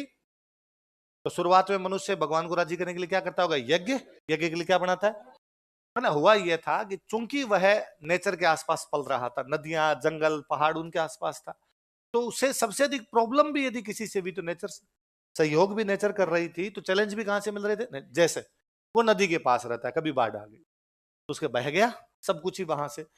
वो चूंकि खुले के अंदर रहता है, तो कभी तूफान आया, आंधी आई बहुत जोरदार, उसका बाहर जो कुछ भी इधर उधर कुछ पड़ा था वो उड़ गया होगा वहां से। कभी ऐसा होगा कि बारिश, मूसलाधार बारिश हुई, 4 दिन रुकी नहीं। कभी ऐसा हुआ कि 4 साल तक बारिश ही नहीं हुई। तो उसे दोनों तरफ से चैलेंज मिल रहे हैं। उसने इतना दिमाग लगाया उस टाइम कि यार ये कभी तो ऊपर से भयंकर बारिश हो जाती है, कभी होती नहीं, इसका मतलब ऊपर कोई आदमी बैठा है, वो बटन दबाता है तो बारिश होती है, बटन नहीं दबाता तो बारिश ही नहीं। ठीक ठाक बटन दबाता तो हर साल ठीक ठाक हो जाती है, और तेज से दबा देता, तेज होती है, दबाता नहीं तो बारिश होती नहीं। उसने उसका नाम दे दिया इंद्र। क्या नाम दे दिया? वो जो ऊपर बैठा हुआ आदमी, उसका नाम क्या है? इंद्र। क्योंकि वो इतना शक्तिशाली है कि जब चाहे बरसात करा दे, जब चाहे बरसात ना करा दे। इसका मतलब मनुष्य से पावरफुल है तो देवता है, मनुष्य से पावरफुल है तो क्या है? वैसे उसने कहा कि यार हवा कभी तो धीमे चलती है, कभी तेज चलती है, तो इसका भी कोई एक है, उसका नाम है पवन। पवन, पवन पुत्र हनुमान, है ना? तो उसका नाम क्या है? पवन, पवन की गति से। या उसका नाम है मरुत।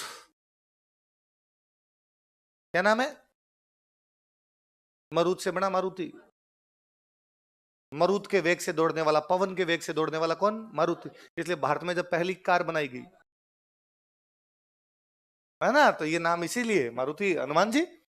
तो वो मरुत, तो उसने फिर कहा कि भाई एक देवता पवन है, एक देवता इंद्र है, इसने समुद्र का देवता दे दिया। समुद्र में चूंकि लहरें ज्यादा थी, वरुण समुद्र के देवता कौन, तो उसने अपने देवता कर लिए कि भाई एक कोई वरुण है, अब इनको राजी कैसे करूं, तो उसने इंद्र को राजी करने के लिए यज्ञ किया। कभी बारिश ज्यादा हो रही है रोकने के लिए, बारिश कम हो रही है तो करने के लिए, और ऐसा हुआ आज दिन तक ऐसा हो रहा है कि कई बार 4-5 साल तक अकाल पड़ता है, फिर यज्ञ करते हैं बारिश आ जाती है।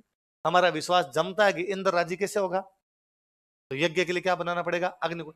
धीरे धीरे जब वो समझदार हुआ तो उसने इमेजिन किया कि इंद्र कैसा है, इतना लंबा होगा, इतना चौड़ा होगा, गोरा होगा, काला होगा, इतने हाथ होंगे, मूर्ति बन गई। फिर उस मूर्ति को रखा कहां से, तो लगातार डेवलपमेंट है ना। तो बालोत्रा से, बालोत्रा क्या सॉरी तिलवाड़ा से यदि हमें अग्निकुंड प्राप्त होता है, ये मनुष्य की धार्मिक स्थिति बताता है। क्या बता रहा है कि मनुष्य रिलीजियस होता जा रहा है, वो धार्मिक होता जा रहा है, तो उसकी जानकारी मिलती है। दोनों का उत्खनन किसने किया, वीरेंद्रनाथ मिश्र। तो वीरेंद्रनाथ मिश्र ने एक बुक लिखी थी, कहां का उत्खनन किया उसने, बागोर और तिल, इन पे एक बुक लिखी थी, Bagor and Tilwara late mesolithic cultures of north west India.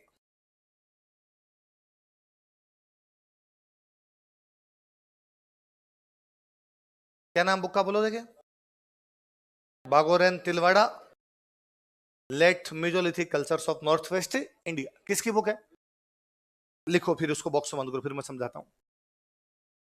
Virendranath मिश्र की पुस्तक, बुक ऑफ वीरेंद्रनाथ मिश्र, बराबर नाम लिख लो, Bagor and Tilwara late mesolithic cultures of north west India.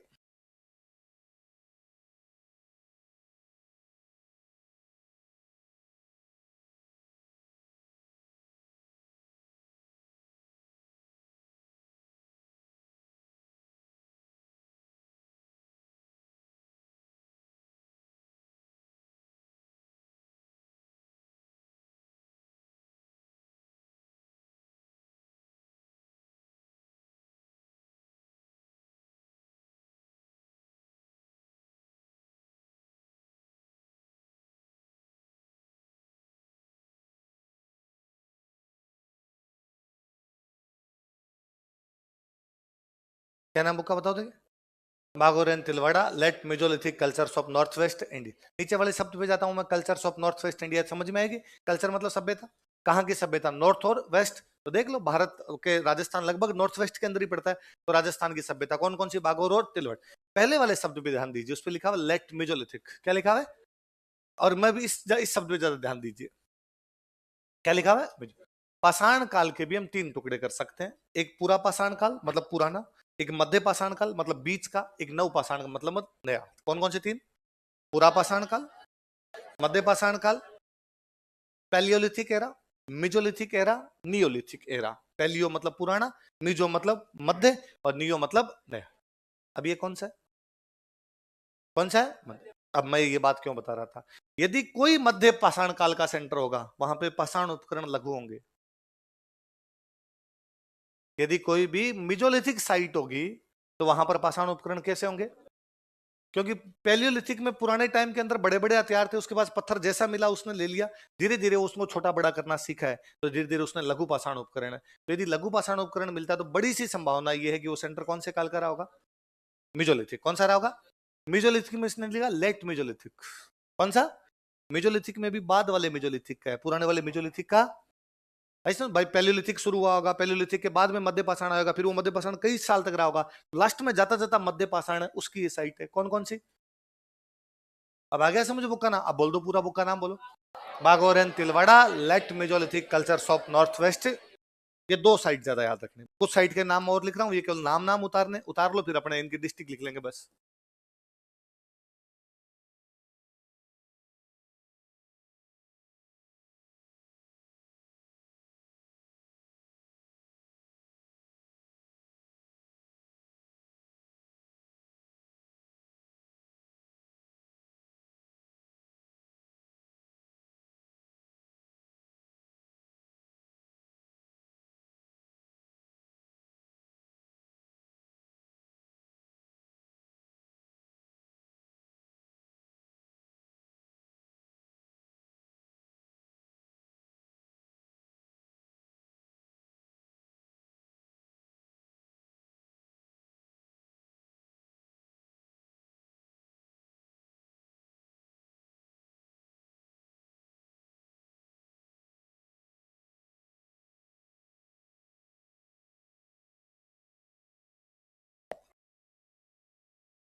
लिख लिया।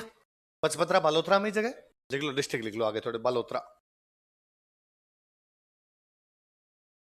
बूढ़ा पुष्कर अजमेर। जायल कौन सी डिस्ट्रिक्ट में चला गया भाई? नागौर में ही है, चेंज तो नहीं हुआ इसका, तो देखो नागौर। डीडवाना अपने आप में डिस्ट्रिक्ट बन गया, जायल भी डीडवाना में आ गया, शायद है कहा। कौन है रे नागौरी, कौन कौन? किसमें आया रे तुम्हारा? जायल किधर गया? नागौर में है। नागौर डीडवाना अलग से डिस्ट्रिक्ट बन गया। डीडवाना इधर वाला है ना, डीडवाना, डीडवाना कुचामन वाला ये वाला। सोजत पाली, एक पाली में और है सेंटर, मेरे दिमाग से निकल रहा है ना। कौन सा? धनेरी, हाँ धनेरी, सोजत और धनेरी। एक लिख लो धनेरी, धनेरी भी पाली।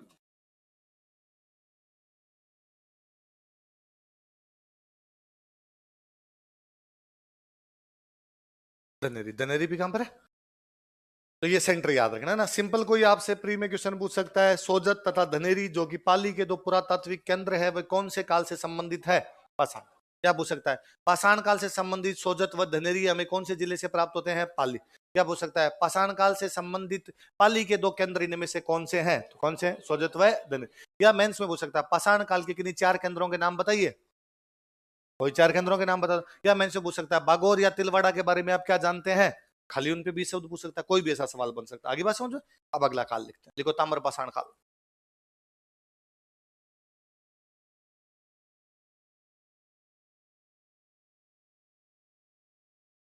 Chalcolithic era.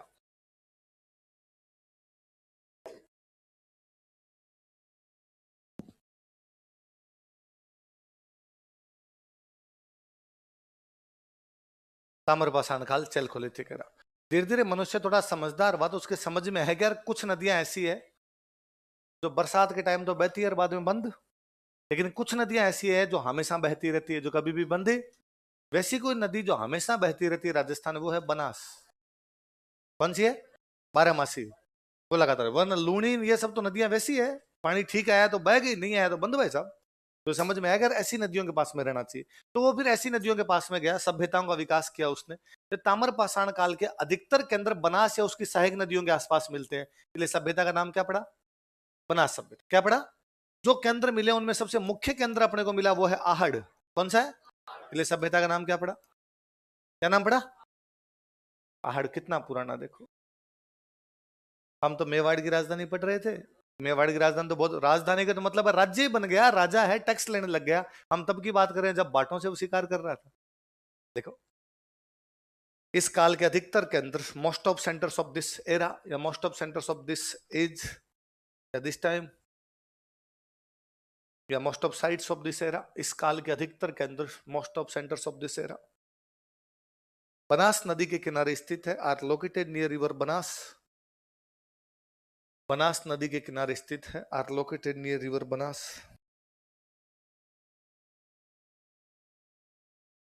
अतः इसे बनास सभ्यता कहा जाता है, so it is called as Banas civilization. अतः इसे बनास सभ्यता कहा जाता है, so it is called as Banas civilization. अतः इसे बनास सभ्यता कहा जाता है, so it is called as Banas civilization. Line change करके लिखो।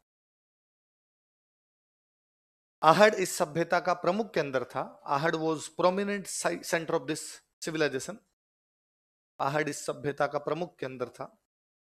Ahar was prominent centre of this civilization. Ahar Udaipur में। आहड़ इस सभ्यता का प्रमुख केंद्र था। Ahar was prominent centre of this civilization. अतः इसे आहड़ सभ्यता भी कहा जाता है, so it is also called as Ahar civilization. अतः इसे आहड़ सभ्यता भी कहा जाता है, so it is also called as Ahar civilization. क्या कहा जाता है इसको? या तो ज्यादातर सेंटर बनास या बनास की ट्रिब्यूटरीज जो भी है उनके आसपास मिले, इसलिए नाम क्या हो गया? बनास। अब 10 सेंटर मिले, लेकिन 10 सेंटर में एक सेंटर ऐसा है जो डोमिनेट कर रहा है, सारी चीजें उसके आसपास ही है, तो वो सेंटर कौन सा है? आहड़। इसलिए सभ्यता का नाम क्या हो गया? पहले पढ़ गई, अब एक एक सेंटर के बारे में पढ़े। लिखो केंद्र, हेडिंग डालो केंद्र, सेंटर्स।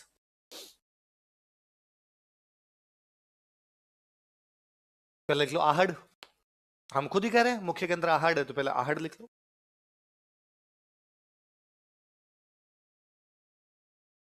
कोष्टक में उदयपुर लिख लो।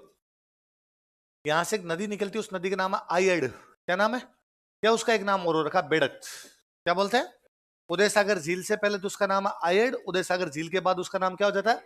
देखो, यह है आयड या बेड़च नदी के किनारे स्थित है। It is located near river Ayad और बेड़च।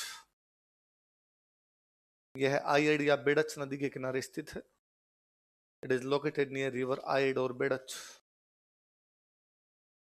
आयड या बेड़च नदी के किनारे स्थित है। It is located near river Ayad और बेड़च। कौन सी नदी किनारे स्थित है?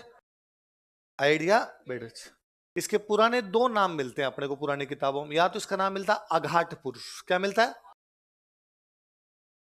क्या नाम मिलता है? धवल का हस्तिकुंडी अभिलेख कहता है कि मुंज परमार जो कि मालवा का राजा था, उसने शक्ति कुमार पर आक्रमण किया और अघाटपुर को तोड़ दिया। किसको तोड़ दिया? तोड़ा अपने, मैंने पढ़ा था आहड़ को तोड़ा, पर अभिलेख क्या कहता है? या इसका एक नाम मिलता है आठपुर। क्या मिलता है?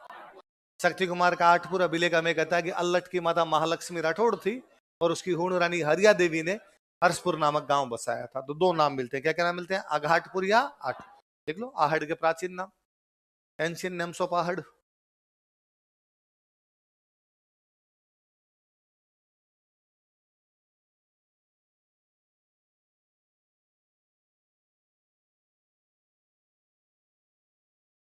प्राचीन नाम क्या क्या? अघाटपुर या आठपुर। स्थानीय भाषा में लोकल लोग जिस जगह की खुदाई की गई उस जगह को बोलते हैं धूलकोट। क्या बोलते हैं? देखो, स्थानीय नाम, लोकल नेम बराबर धूलकोट।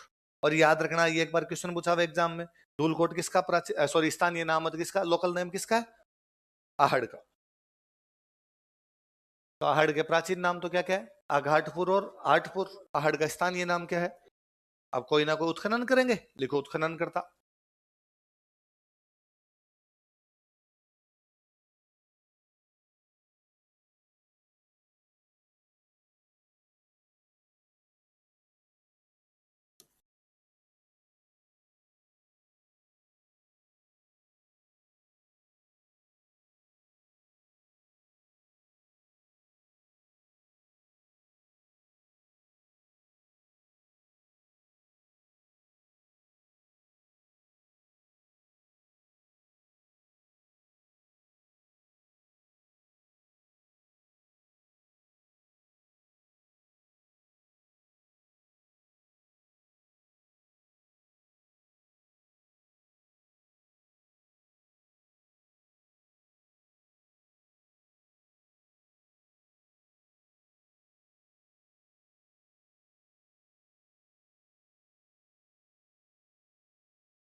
क्या क्या नाम बोलो देखे? अक्षय कीर्ति व्यास, रतन चंद्र अग्रवाल, हंसमुख धीरज सांकलिया। क्या क्या नाम बताओ? अक्षय कीर्ति व्यास, हंसमुख धीरज। तो ये सवाल पूछा, सबसे पहले उत्खनन किसने किया था? अक्षय कीर्ति व्यास एक नंबर। उसके बाद किसने किया? रतन चंद्र। सबसे लंबे टाइम तक उत्खनन किसी के टाइम में हुआ था, वो है हंसमुख धीरज सांकलिया। कौन है? तो सबसे ज्यादा टाइम तो किसने लगाया था? हंसमुख धीरज सांकलिया। सबसे पहले किसने किया था? अक्षय कीर्ति व्यास। और एक और किस बंदे ने किया? रतन चंद्र अग्रवाल। किस बंदे ने किया? मैंने बार बार बीच में के बार आपको बात बताई कि आहड़ में बाजार था। आहड़ में क्या था? इसलिए आहड़ उनका व्यापारिक केंद्र था। कैसा था? लिखो, आहड़ एक व्यापारिक केंद्र था। आहड़ वो जो ट्रेड सेंटर।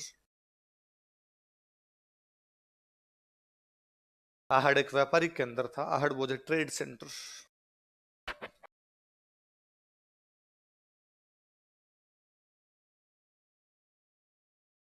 तथा अन्य सभ्यताओं के संपर्क में था and connected with other civilisations.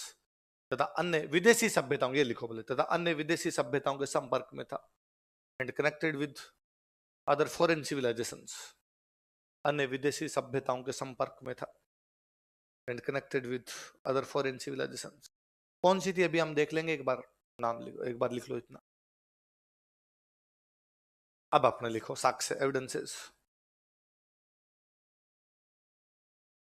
क्या क्या मिल रहा है यहां से।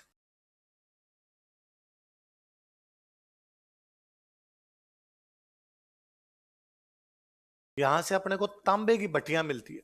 किसकी भट्टियां? तांबा गलाते हैं, तांबे को मेल्ट करते हैं यहाँ पे। लिखो तांबे की भट्टियां, कॉपर फर्नेसेस।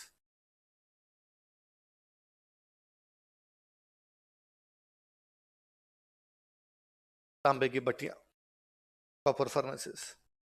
इसलिए नाम ही पड़ गया इसका ताम्रवती नगरी। क्या नाम पड़ गया? कोई पूछे कि राजस्थान में किस प्राचीन स्थान को ताम्रवती नगरी के नाम से जाना जाता था, किसको? लिख लो, इसे ताम्रवती नगरी कहा जाता है। It is called as copper city. इसे ताम्रवती नगरी कहा जाता है। It is called as copper city.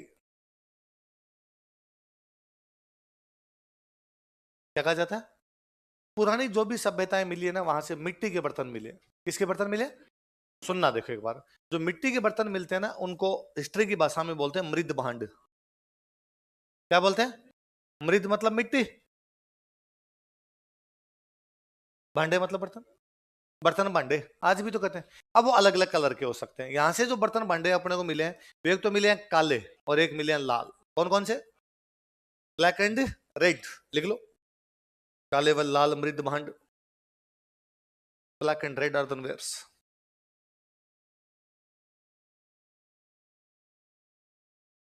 और खूब सारी बड़ी संख्या के अंदर मिले हैं, कम यूं भी नहीं कि थोड़े बहुत कोई मिले हो।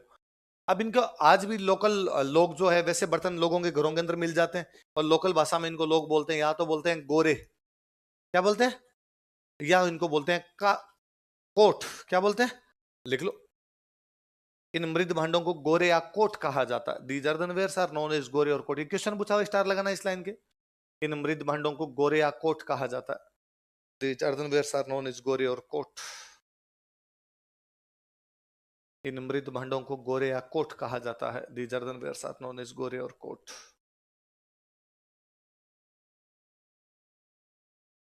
क्या कहा जाता है इन मृद भांडों को? गोरे। यहाँ से अपने को कुछ ऐसी चीजें मिलती है जिनसे ही पता चलता है कि ये कपड़ों की रंगाई छपाई करते थे। रंगाई छपाई समझ गए? कपड़ों में रंग लगाना, उनपे अलग अलग छापे बेल बुंटे लगाने हैं, कोई दूसरे प्रकार की चीजें बनाई। लिखो, रंगाई छपाई उद्योग। Dyeing and painting industry. भाई व्यापारी के अंदर है तो किस चीज का व्यापार करते हैं ये तो पता होना चाहिए ना।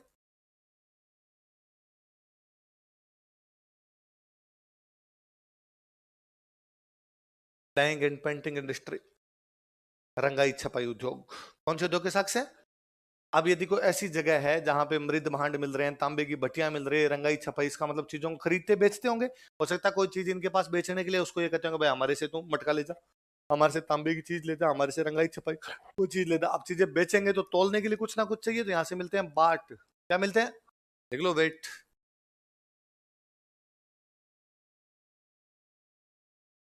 क्या मिले? अब सवाल दूसरा है कि कहाँ बेचते हैं, कहाँ इनका ट्रेड होता है, किनके साथ? ये ट्रेड करते हैं अफगानिस्तान से। किससे करते हैं? हमें क्या पता अफगानिस्तान से। इसका मतलब कोई ना कोई ऐसी चीज मिली है जो कहाँ की है? अफगानिस्तान। अफगानिस्तान में नीले रंग का एक पत्थर होता है, उस पत्थर को बोलते हैं लाजवर्द। क्या बोलते हैं? या अपने इंग्लिश में कहते हैं लेपिस लाजुली। क्या बोलते हैं?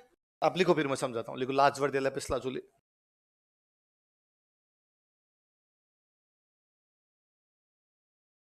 कोष्टक में लिख लो अफगानिस्तान। ये सवाल है कि आहड़ में कौन सी चीज से आपको पता चलता है कि उसका विदेशी सभ्यताओं से संपर्क था। उन्होंने लिख दिया रंगाई छपाई, उन्होंने लिख दिया काले व लाल मृद भांड, तांबे के सामग्री, और लास्ट में लिखा लाजवर्द। तो कौन सी चीज से कह सकते हो? क्योंकि लाजवर्द कहां से आया? अफगानिस्तान। कोष्टक में लिख लेना। तो लाजवर्द कहां से प्राप्त हुआ उनको? अफगानिस्तान।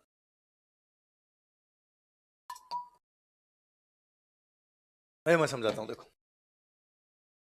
है ना, ये मैंने एक अंगूठी पहन रखी है। ये आपको एक पत्थर दिखाई दे रहा है, लाल से रंग का पत्थर है। नॉर्मल भाषा में बोलते हैं मूंगा। क्या बोलते हैं? ये मैंने पहन रखा है, ये थोड़ा सा कुछ पीला सा रंग का पत्थर है, पुखराज। कौन सा है? ऐसे एक नीले रंग का पत्थर होता है, ब्लू स्टोन होता है, उसको बोलते हैं लाजवर्द। क्या बोलते हैं? हाँ, रेड से कलर का जो होता है उसको बोलते हैं रूबी। है ना, रूबी। अलग अलग पत्थर आते हैं। ये पत्थर प्रेशियस स्टोन है, ये थोड़े अच्छे स्टोन माने जाते हैं। लोग इनका प्रयोग करते होंगे, लोग रखते होंगे, अंगूठियों में लगाते होंगे, हाथ में कुछ पहनते होंगे। तो नीले रंग का जो पत्थर आता है उसका नाम क्या था? लाजवर्द। वो अपने कहाँ से मिलता है? आहड़। कहाँ से मिलता है? उस नीले रंग के उस ब्लू स्टोन को क्या बोला करते हैं? आता कहाँ से था? कहाँ से आता? मैं ये सेकंड टाइम इस बार 2022 में, 2022 के अंदर रूस गया था। तो मैं और विकास जी इस बार रूस, तो मैं एक बार रूस पहले जाके आया हुआ था, तो मेरा पहले यूं देखा हुआ था थोड़ा। इस बार विकास जी के साथ दोबारा गया मैं। तो इस बार जो हमारे गाइड थे भैया, वो बड़े अच्छे थे। पिछली बार एक तो वो पहली बार गए थे, तो पहली बार जाते हो तो आप भी इतना नोटिस नहीं कर पाते चीजों को जैसे नोटिस किया जाना चाहिए। और फिर जो गाइड था वो भी कोई रूस का आदमी, तो अब उसको अंग्रेजी आती नहीं। उनके साथ समस्या है कि उनको अंग्रेजी आती नहीं, बस ठीक ठाक जितने में समझा दे उतनी आती है। अब इतनी अपने को आती है, अपनी इतनी उसको आती है, तो उसको इतनी आती है जितने में ये क्या चीज है बता दे, इतनी अपने को आती है कि उसने कहा वो समझ ले। वापस पूछेंगे ये ऐसा क्यों है, इसमें तो अपने को सोचना पड़ेगा इसको बोलें कैसे, तब तक अगला आगे चला जाता है। इस बार हमें गाइड मिल गए गुजराती भैया, गुजराती भैया थे, वहीं रहते थे, गाइड का काम करते, वो मिल गए। गुजराती भैया थे तो फिर हिंदी बात कर लो, तो अपने फिर खोद खोद के पूछते हैं ये क्यों है, ये बताओ वो बताओ, और भैया भी वो सारी चीजें हमें समझा रहे थे। तो वहां जो पीटर्सबर्ग एक शहर का नाम है, सेंट पीटर्सबर्ग, तो वहां पर राजा के बनाए हुए दो महल है, समर पैलेस और विंटर पैलेस। तो हमें समर पैलेस दिखा रहा था, समर पैलेस, तो समर पैलेस में एक कमरा बना हुआ था, उस कमरे में चारों तरफ ग्रीन कलर का पत्थर लगा, दीवार पे ग्रीन कलर का पत्थर, फर्श पे ग्रीन कलर का पत्थर, टेबल पड़ी तो ग्रीन कलर के पत्थर की, कोई उस पे कोई स्टैंड लगाया हुआ तो ग्रीन कलर का, सब वो ग्रीन कलर के पत्थर का। उसने कहा कि तुम जानते हो क्या ग्रीन कलर का पत्थर क्या होता है? नहीं जानते। तो उसने कहा ये मेलेकाइट है, और ये ग्रीन कलर का जो पत्थर है, जो मेलेकाइट है, जो ग्रीन स्टोन है, केवल रूस में होता है, इसके अलावा और कहीं पर भी होता नहीं, और बहुत महंगा है। इसलिए बाहर के लोग भी, स्वीडन के, स्पेन के, इंग्लैंड के, वो भी इसको मंगाया करते। पर महंगी चीज तो कम ही मंगवा सकते हो, तो उनके पास तो थोड़ी थोड़ी होती है, इनके पास तो नेचुरली मिलती थी, इनके पास खूब सारी थी, उन्होंने पूरा कमरा भर दिया। देखो ऐसे अगले कमरे में लेके गए, उनमें पूरा लाल लाल पत्थर एकदम लगा, तुम जानते हो क्या एमरल्ड, और ये एमरल्ड भी रूस के पास होता था, बहुत महंगा पत्थर है, बाकी के पास थोड़ा होता था। और रशियंस का ऐसा मानना है कि जिसके पास ग्रीन पत्थर है उसके पास पावर है, जिसके पास रेड एमरल्ड है उसके पास में हेल्थ है। तो यदि आपको अच्छी हेल्थ रखनी है तो आपको किसकी अंगूठी पहन लो, एमरल्ड की, और यदि आप पावर लेना चाहते हो तो किसकी पहन लो, मेलेकाइट। तो वो ऐसा मानते हैं, ऐसा रशिया वालों का विश्वास है। और उन्होंने मुझे भैया ने ये भी कहा कि तुम तो जो रूस का राष्ट्रपति है पुतिन, उसका कभी ऑफिस इंटरनेट पे सर्च कर लेना, तुम उसके ऑफिस का सीन देखना, चारों तरफ उसने नीला पत्थर लगा रखा है, कि उसको लगता है कि नहीं रूस के पास क्या होना चाहिए, पावर होनी चाहिए। उन्होंने ये भी बताया कि यार ये जो बाहर इंग्लैंड स्पेन वगैरह वाले थे, इनके पास थोड़ा थोड़ा होता, पर ये भी थोड़ा थोड़ा मंगवाते, तो वो रानी होती, वो बाद में हमारे इस ग्रीन कलर का जो मेलेकाइट होता, इसका कोई नेकलेस पहन के आती, कोई कानों का झुमका उमका पहन के आती, अंगूठी पहन के आती, कोई ब्रेसलेट पहन के आती। पर वो जब कोई रानी या राजा रूस का, रूस के अलावा बाकी देशों का रानी या राजा जब रूस आता और वो पहन के आता, वो दिखाना चाहता देखो मैं भी अमीर हूं, मैंने भी ये पहन रखा है, तो रूस वाले राजा रानी उनको इन कमरों में लाते। भाई तूने एक ये पहन रखा है, तेरा गले का हार पहन रखा है, हमारे पास तो पूरा कमरा पड़ा है इसका। तो ये वो समझा रहे थे, तो वो ठीक अगले कमरे में लेके गए, अगला कमरा पूरा नीला नीला नीला एकदम पत्थर का लगा। वो भैया बोलते उससे पहले मैंने कहा कि लेपिस लाजुली है। तुझे कैसे पता? तो अब की बार ये मत करना कि बहुत महंगा होता, हर किसी को मिलता ना, हमारे आहड़ वालों के पास पड़ा था। और ये अफगानिस्तान का बांटा है, क्योंकि अफगानिस्तान के एक साइड में था रूस और एक साइड में था इंडिया। तो पाकिस्तान हटा दो आप, पाकिस्तान अपना हिस्सा था, पाकिस्तान अपना हिस्सा है तो पाकिस्तान अपना हिस्सा, तो पाकिस्तान भी इंडिया, तो फिर इंडिया की सीमा कहां तक चलेगी, अफगानिस्तान। और उधर पहले उज्बेकिस्तान कजाकिस्तान ये तो थे ही नहीं, ये क्या होता था रूस, तो पहले रूस और भारत के बीच में एक ही देश था अफगानिस्तान। अब बने भाई, ये तो 1991 के देश हैं, उज्बेकिस्तान, कजाकिस्तान, तुर्कमेनिस्तान, ये सारे देश 1991 में बने हैं, पहले रूस था। तो पहले अपने और रूस के बीच में एक ही देश हुआ करता था, वो देश कौन सा था? अब अफगानिस्तान नीले रंग का पत्थर है, तो रूस वाले भी ले गए, अपने वाले भी लिए। तो आहड़ से हमें क्या मिलता है? लाजवर्द। क्या मिलता है? लाजवर्द को इंग्लिश में क्या बोलते हैं? तो हो सकता है हिंदी वाले भी इंग्लिश में लिख लें, कई बार वो लाजवर्द देता ही नहीं, लेपिस लाजुली लिख देता है, तो लिख ले इसको लेपिस लाजुली। एक पानी का बर्तन मिला है यहाँ आड़ से, उसके दोनों साइड में हत्थे नहीं है, जैसे अपने नॉर्मली बर्तन होते हैं, बाल्टी है, हैंडल है, जैसे जग है, जग के साइड में क्या होता है? हैंडल। यहाँ से एक बड़ा बर्तन है पानी का, लेकिन उसके हैंडल नहीं। तो हमने कहा हमारे तो बिना हैंडल वाले ज्यादातर बर्तन होते नहीं थे, तो ये बर्तन कहाँ से आया? तो पता चला कि ऐसे बर्तन ईरान में होते थे। कहाँ होते? इसका मतलब ईरान वाले कोई सामान यहाँ से लेके गए होंगे और बदले में क्या दे गए होंगे? पानी का बर्तन दे गए होंगे, वस्तु विनिमय, बार्टर। हमारी चीज ले जाओ और आपकी चीज दे जाओ। लिखो बिना हत्थे का जल पात्र, विदाउट हैंडल वाटर पोट, बिना हत्थे का जल पात्र, without handle water pot. Cost of लिखना ईरान, इंग्लिश में आप ईरान लिख लो या लिख लो पर्सिया, पहले ईरान को पर्सिया बोलते थे उस टाइम, पर आजकल तो ईरान ही कहते थे, ईरान लिख लो बोले। बिना हत्थे का जल पात्र। तो कोई पूछेगा ईरान के आहड़ से संबंध थे, ऐसा कौन सी वस्तु के आधार पर कहा जा सकता है? या बिना हत्थे का जल पात्र जो कि आहड़ से मिलता है, कौन सी सभ्यता के साथ संबंधों को दर्शाता है? कौन सी सभ्यता? एक सिक्का मिला जिसपे अपोलो बना हुआ है। क्या बना हुआ है? लिखो अपोलो के चित्र वाला सिक्का। एक कॉइन विद अपोलो पेंटिंग या अपोलो डिपिक्शन। अपोलो के चित्र वाला सिक्का, एक coin with Apollo painting, Apollo के चित्र वाला सिक्का। ऐसे सिक्के यूनान में होते थे। कहां होते थे? यूनान, ग्रीस।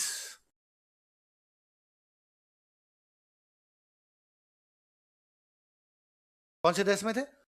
तो ग्रीक सिक्का है, यूनानी सिक्का है अपने आप के अंदर ही, अपोलो के चित्र वाला सिक्का। अपने सूर्य भगवान को यूरोप वाले बोलते थे अपोलो। क्या बोलते? अपने अपने तो क्या बोलते हैं? सूर्य। उसी को वो क्या बोलते? अपोलो। इसलिए यदि आपने कभी एक मूवी देखनी नहीं देखी तो आप देखना उसको, ट्रोय। एक हॉलीवुड की बहुत अच्छी मूवी है ट्रोय, देखना आप, वो बहुत प्यारी मूवी है। तो ट्रोय में एक सीन है, ब्रैड पिट एक मूर्ति तोड़ता है, तो मूर्ति तोड़ते कहता है, ये रहा तुम्हारा सूर्य का देवता अपोलो। तो सूर्य को क्या बोला करते? अपोलो। तो जैसे अपने सिक्कों पर अपने कह सकते हैं भाई मेवाड़ के राजा सूर्यवंशी थे इसलिए सिक्कों पर सूर्य मिलता है, कह सकते हैं। तो यूनान के राजा ने अपने सिक्कों पर अपोलो बनवा दिया, तो अपोलो के चित्र वाला सिक्का कहां के? तो यूनान के आहड़ से संबंध थे। किस बात के आधार पे कह सकते हो? किस बात के आधार पे? अब कोई आपसे पूछे कि आहड़ एक व्यापारी के अंदर था तथा विदेशी सभ्यताओं के साथ उसके संबंध थे, इस कथन का मूल्यांकन कीजिए। हम बता सकते हैं, आहड़ से मिली हुई तांबे की भट्टियां, रंगाई छपाई उद्योग के साक्ष्य, बड़ी मात्रा में मिले काले व लाल मृद भांड तथा बाटों की उपस्थिति यह बताती है कि वह एक व्यापारी के अंदर था। तथा अफगानिस्तान का लाजवर्द, ईरान का बिना हत्ते का जलपत्र, यूनान का अपोलो के चित्र वाला सिक्का, यह दिखाता है कि उसकी विदेशी सभ्यताओं से। आई बात समझ में, है ना? तो कई बार होता है ना कि मेंस में क्वेश्चन आता है, मैंने आपको ये लिखवा दिया आहड़ से क्या क्या साक्ष्य मिले, मेंस में क्वेश्चन वैसा आया, आहड़ एक व्यापारी के अंदर था तथा विदेशी सभ्यताओं से संपर्क थे, आप कैसे इस बात को साबित कर सकते हैं? फिर आप आकर ये तो सच लिखा है नहीं था, आपने जो साक्ष्य लिखा है, अरे तो साक्ष्य वही तो साबित कर रहे हैं, ये तो अपने आप में जोड़ा ही जा सकता है। मैं यदि पेपर बनाऊं तो मैं सीधा पूछूं आहड़ से क्या साक्ष्य मिले, पर मैं पेपर नहीं बनाता, पेपर बनाने वाला अलग आदमी है, तो वो पूछता है किन साक्ष्यों के आधार पर तुम कह सकते हो कि विदेशी सभ्यताओं का था। तो हमने विदेशी सभ्यताएं बताइए कौन कौन सी, आई बात समझ। अच्छा, और अपने को आहट से क्या प्राप्त होता है? वही डेड बॉडी मिली है, डेड बॉडी के साथ में आभूषण है, ऑर्नामेंट्स, कड़े वड़े कंगे वंगे इस प्रकार कई चीजें रखी हुई उनके साथ, लिखो सऊ के साथ आभूषण, ऑर्नामेंट्स विद डेड बॉडी, सऊ के साथ आभूषण, ऑर्नामेंट्स विद डेड बॉडी।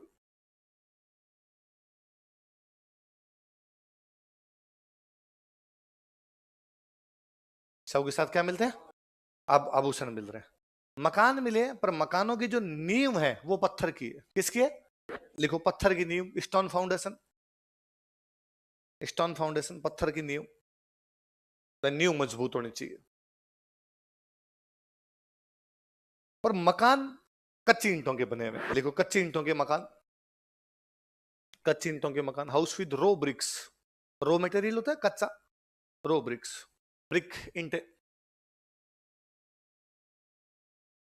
पर वो साथ, अब कच्ची ईंटें कैसे बनती है? ईंटें का नॉर्मल तरीका है, जो मिट्टी होती है, मिट्टी को आप थोड़ा गीला करके उसकी ईंटें बना लेते हो, यदि वो सूर्य के प्रकाश में सुखा ली तब तो कच्ची, और भट्टे में पका ली तो क्या हो जाएगी? पक्की। इन्होंने भट्टे का प्रयोग नहीं किया, सूर्य के प्रकाश में लगा के उनको अपने काम में ले लिया उनको।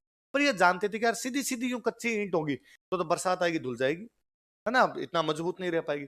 इसलिए उस ईंट में मजबूती देने के लिए बजरी होती है अपनी, बजरी, बजरी जैसा एक तत्व मिला थे, क्वार्ट्ज। क्या मिला थे? क्या मिला थे? लिखो, ईंटों में मजबूती के लिए क्वार्ट्ज का प्रयोग किया जाता था। अगला साक्ष्य लिखो, quartz was used to strengthen bricks, ईंटों में मजबूती के लिए क्वार्ट्ज का प्रयोग किया जाता था।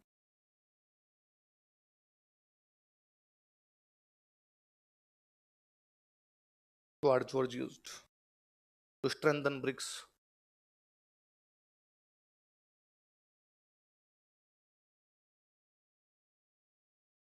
ईंटों में मजबूती के लिए किसका प्रयोग करते? क्वार्ट्ज का प्रयोग करते। एक ही जगह से 6 चूल्हे मिले हैं, लिखो 6 चूल्हे, 6 स्टोव्स, 6 चूल्हे। एक जगह से इतने सारे चूल्हे एक जगह से मिलना, या तो ज्वाइंट फैमिली है, कोई बड़ा परिवार है, 20-30 लोग एक साथ रहते होंगे, तो होगा भाई एक चूल्हे पे रोटी बना लेंगे, एक पे सब्जी बना लेंगे, एक पे पानी गर्म होता होगा, एक पे दूध गर्म करते हो, कुछ ऐसा किया होगा।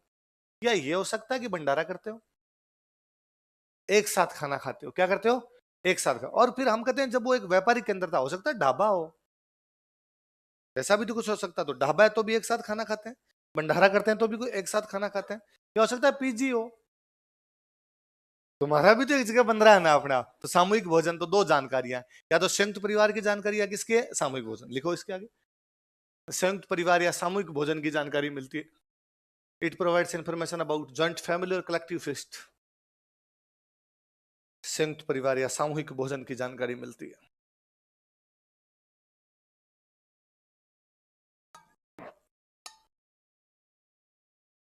It provides information about joint family और कलेक्टिव फेस्ट। उनमें एक चूल्हा ऐसा है जिसमें दो मुंह है, दो मुंह वाला चूल्हा अभी भी अपने गांव के अंदर मिल जाएंगे, है ना। घरों में दो मुंह वाले चूल्हे तभी मिल जाते हैं। एक साइड में उसमें दाल पकाने की लगा दी, एक साइड में बिंदु चढ़ा दिया, दूध गर्म हो जाएगा। या इधर दाल पक रही तो इधर अपने रोटियां बना लेते। दो मुंह वाले चूल्हे होते हैं। लिखो, दो मुंह वाला चूल्हा डबल फेस्ट स्टोव। दो मुंह वाला चूल्हा डबल फेस्ट स्टोव।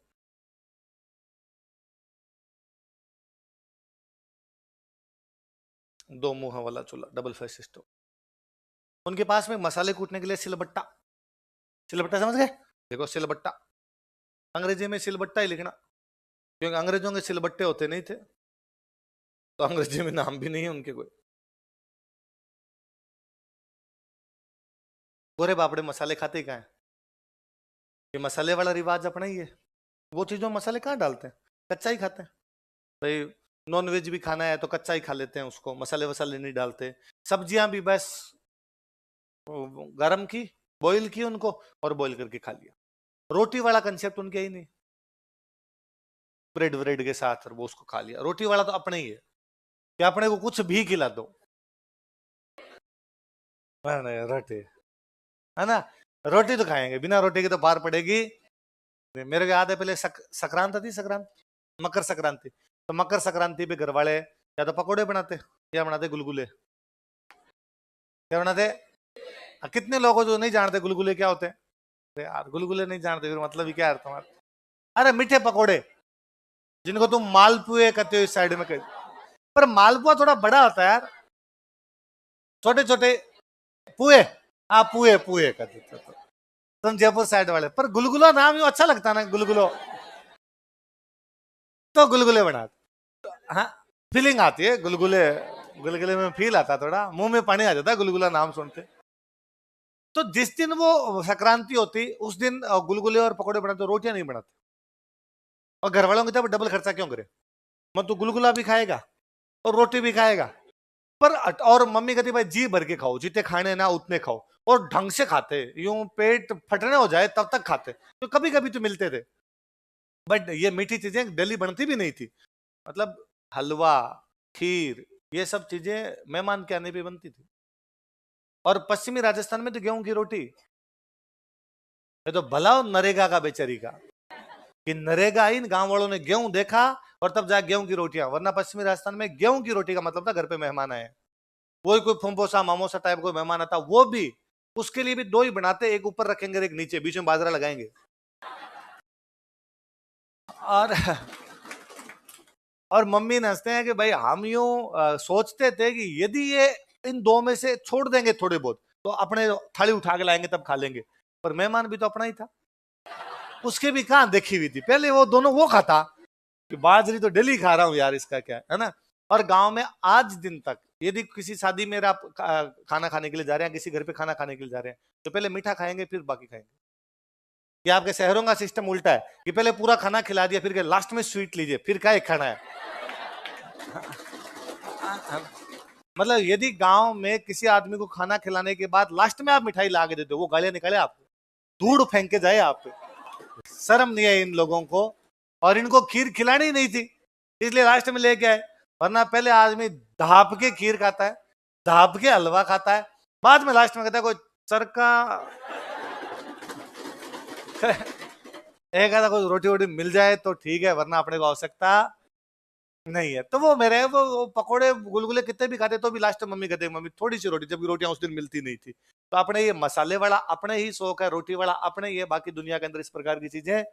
और अपने वो मेरा एक मित्र हंसता है, पुणे से एमबीए करने के लिए गया, तो वहां कि एक दिन यार मैं कोचिंग गया, वो कॉलेज गया, कॉलेज के अंदर भूख लगी यार दूसरे तीसरे पीरियड में, तो मुझे लगा यार खाना खा के आ जाते हैं। मैं रूम आया तब तक हमारा कुक नहीं आया था, तो कि अब बीकानेर में रहते तब खुद ही बनाया करते थे, तो उसको लगा यार बनानी तो आती है, बना लेते हैं फटाफट, दो तीन रोटियां बना खा के चले जाते हैं। क्या बनाए, तो उसको लगा यार अपने नमक मिर्च के परांठे बना लेते हैं। आटे में नमक मिर्च मिलाया, परांठे जल्दी भी सीख जाएंगे, खाने में भी ठीक रहेंगे थोड़े। क्योंकि मैंने फटाफट 3-4 रोटी का आटा लगाया, नमक मिर्च उसी में डाले, परांठे बनाए। गांव से मिर्च का अचार आया हुआ था, वो लेके मैं बैठ गया खाने। इतने में मेरा एक मराठी मित्र आ गया, उसने कहा अरे भाई क्या कर रहा है? मैंने कहा यार वो भूख लग गई थी, मैं तो खाना खाने के लिए आया था। क्या बना रखा है?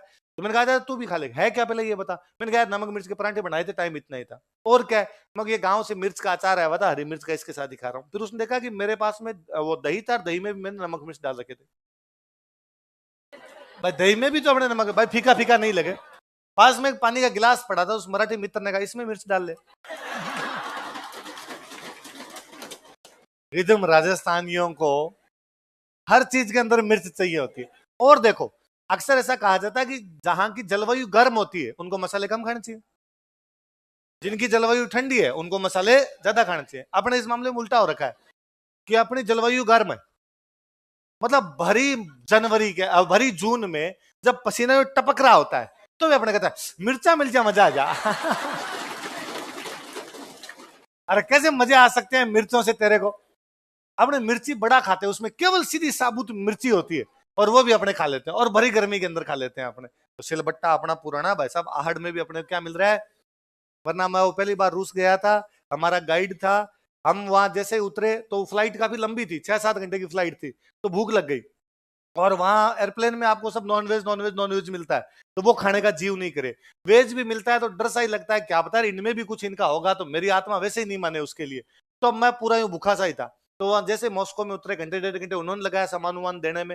जैसे गाड़ी के अंदर जाके बैठे तो हमें पता था कि हम यहाँ से बीका जी भुजिया लेके गए थे खूब सारा। तो मैं भाई भुजिया खोलो, नॉर्मली अपने कहता भाई बीका जी भुजिया की 5 रुपए 10 रुपए खाती हो, छोटे वाले 10 रुपए, 10 रुपए वाले में तो 2-3 धोबे होते हैं, तो 5 मिनट में तो खत्म ही कर लेते हैं उसको, ऐसा कुछ है ही नहीं उसके साथ, है ना। और मतलब बीकानेर का, और तो उनको खाने का वैसे ही सो। तो हमारे पास वो 1 किलो 2 किलो वाली बड़ी थी, तो हम 4 जने थे, तो भाई साहब हमने जेसीबी चलाई है हमारी, मैं वो फटाफट खाए। तो कर्टसी ये कहती है कि भाई आपके साथ और भी बंदे, उनसे पूछा तो जाना चाहिए। हमारे साथ ड्राइवर और गाइड, तो ड्राइवर का तो हमें लगा उसको तो इंग्लिश एकदम ही नहीं आ रही थी, रशियन था, फिर वो गाड़ी चला रहा है, हम डिस्टर्ब क्यों करें उसको। गाइड को पूछ लेते भाई तू खा ले, इससे भी पूछ ले खा रहा।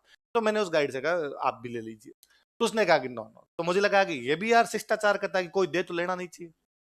अपने घर वाले भी अपने किसी घर पे लेके जाते थे, समझा के लेके जाते थे कि वो तेरे से पूछेंगे खाना खा ले, पर अपने खाना नहीं है। पर भाई रे, घर से कितना ही खा के जाओ, पड़ोसियों के घर में पक्की भूख लग जाया करती ना। वो विजय सर हंसते रहते हैं। कई बार किसी बच्चे को और उसके घर वालों ने समझाया, नानी जी ने समझाया कि आइंदा से मेरे साथ घर पड़ोसियों घर पे खाना वाले थप्पड़ मारूंगे, तो ठीक है। और बच्चे को उस दिन एक दिन पिटाई की देख लेना। अब अगली बार किसी घर पे गए, उन्होंने पूछा खाना खाएगा, उसने कहा हाँ। अब वो खाना खाए, फिर अपने नानी जी की तरफ देखे, अब घर पे जाके मारोगे क्या? कि खा ले, बता तो मत तू। तो उसने कहा कि नहीं नहीं नहीं नहीं। हाँ हमने कहा अरे ले ले यार, ऐसे ऐसे क्या है, ठीक है तूने मना कर दिया, पर हम जब खा रहे हैं लेना चाहिए, और हमारे पास कमी भी नहीं है, खूब सारे लाए हैं हम, तो तू भी खा ले। आप लिटरली विश्वास नहीं करोगे, उसने एक भुजिया उठाया, एक एक भुजिया। मैंने कहा यार ये तो हमारी बेइज्जती सी है ना, ऐसे क्या एक भुजिया उठा रहा है, 2-4 तो ले ले। तूने कोई 4 दाने लिए होंगे, उसने आधे घंटे तक, हमें लगा मरेगा ही। पानी वानी पिलाया तब जाके उसको होश आया बापड़े को, क्योंकि उनकी जीभ हैबिचुअली नहीं है ना, और जीभ कभी टच ही नहीं करती इस चीजों को, तो बड़ा अजीब सा लगता है। अपने वो साबुत मिर्चें खाते हैं, कि हरी मिर्च खा लेते हैं, अपने खाना खा रहे हैं उसके साथ में हरी मिर्च खा लेते हैं, अपने कोई भी असर पड़ता नहीं। तो सिलबट्टा अपना पुराना पैसा। क्या खाते थे आहड़ के लोग? गेहूं, चावल और जवार। क्या क्या खाते? लिखो।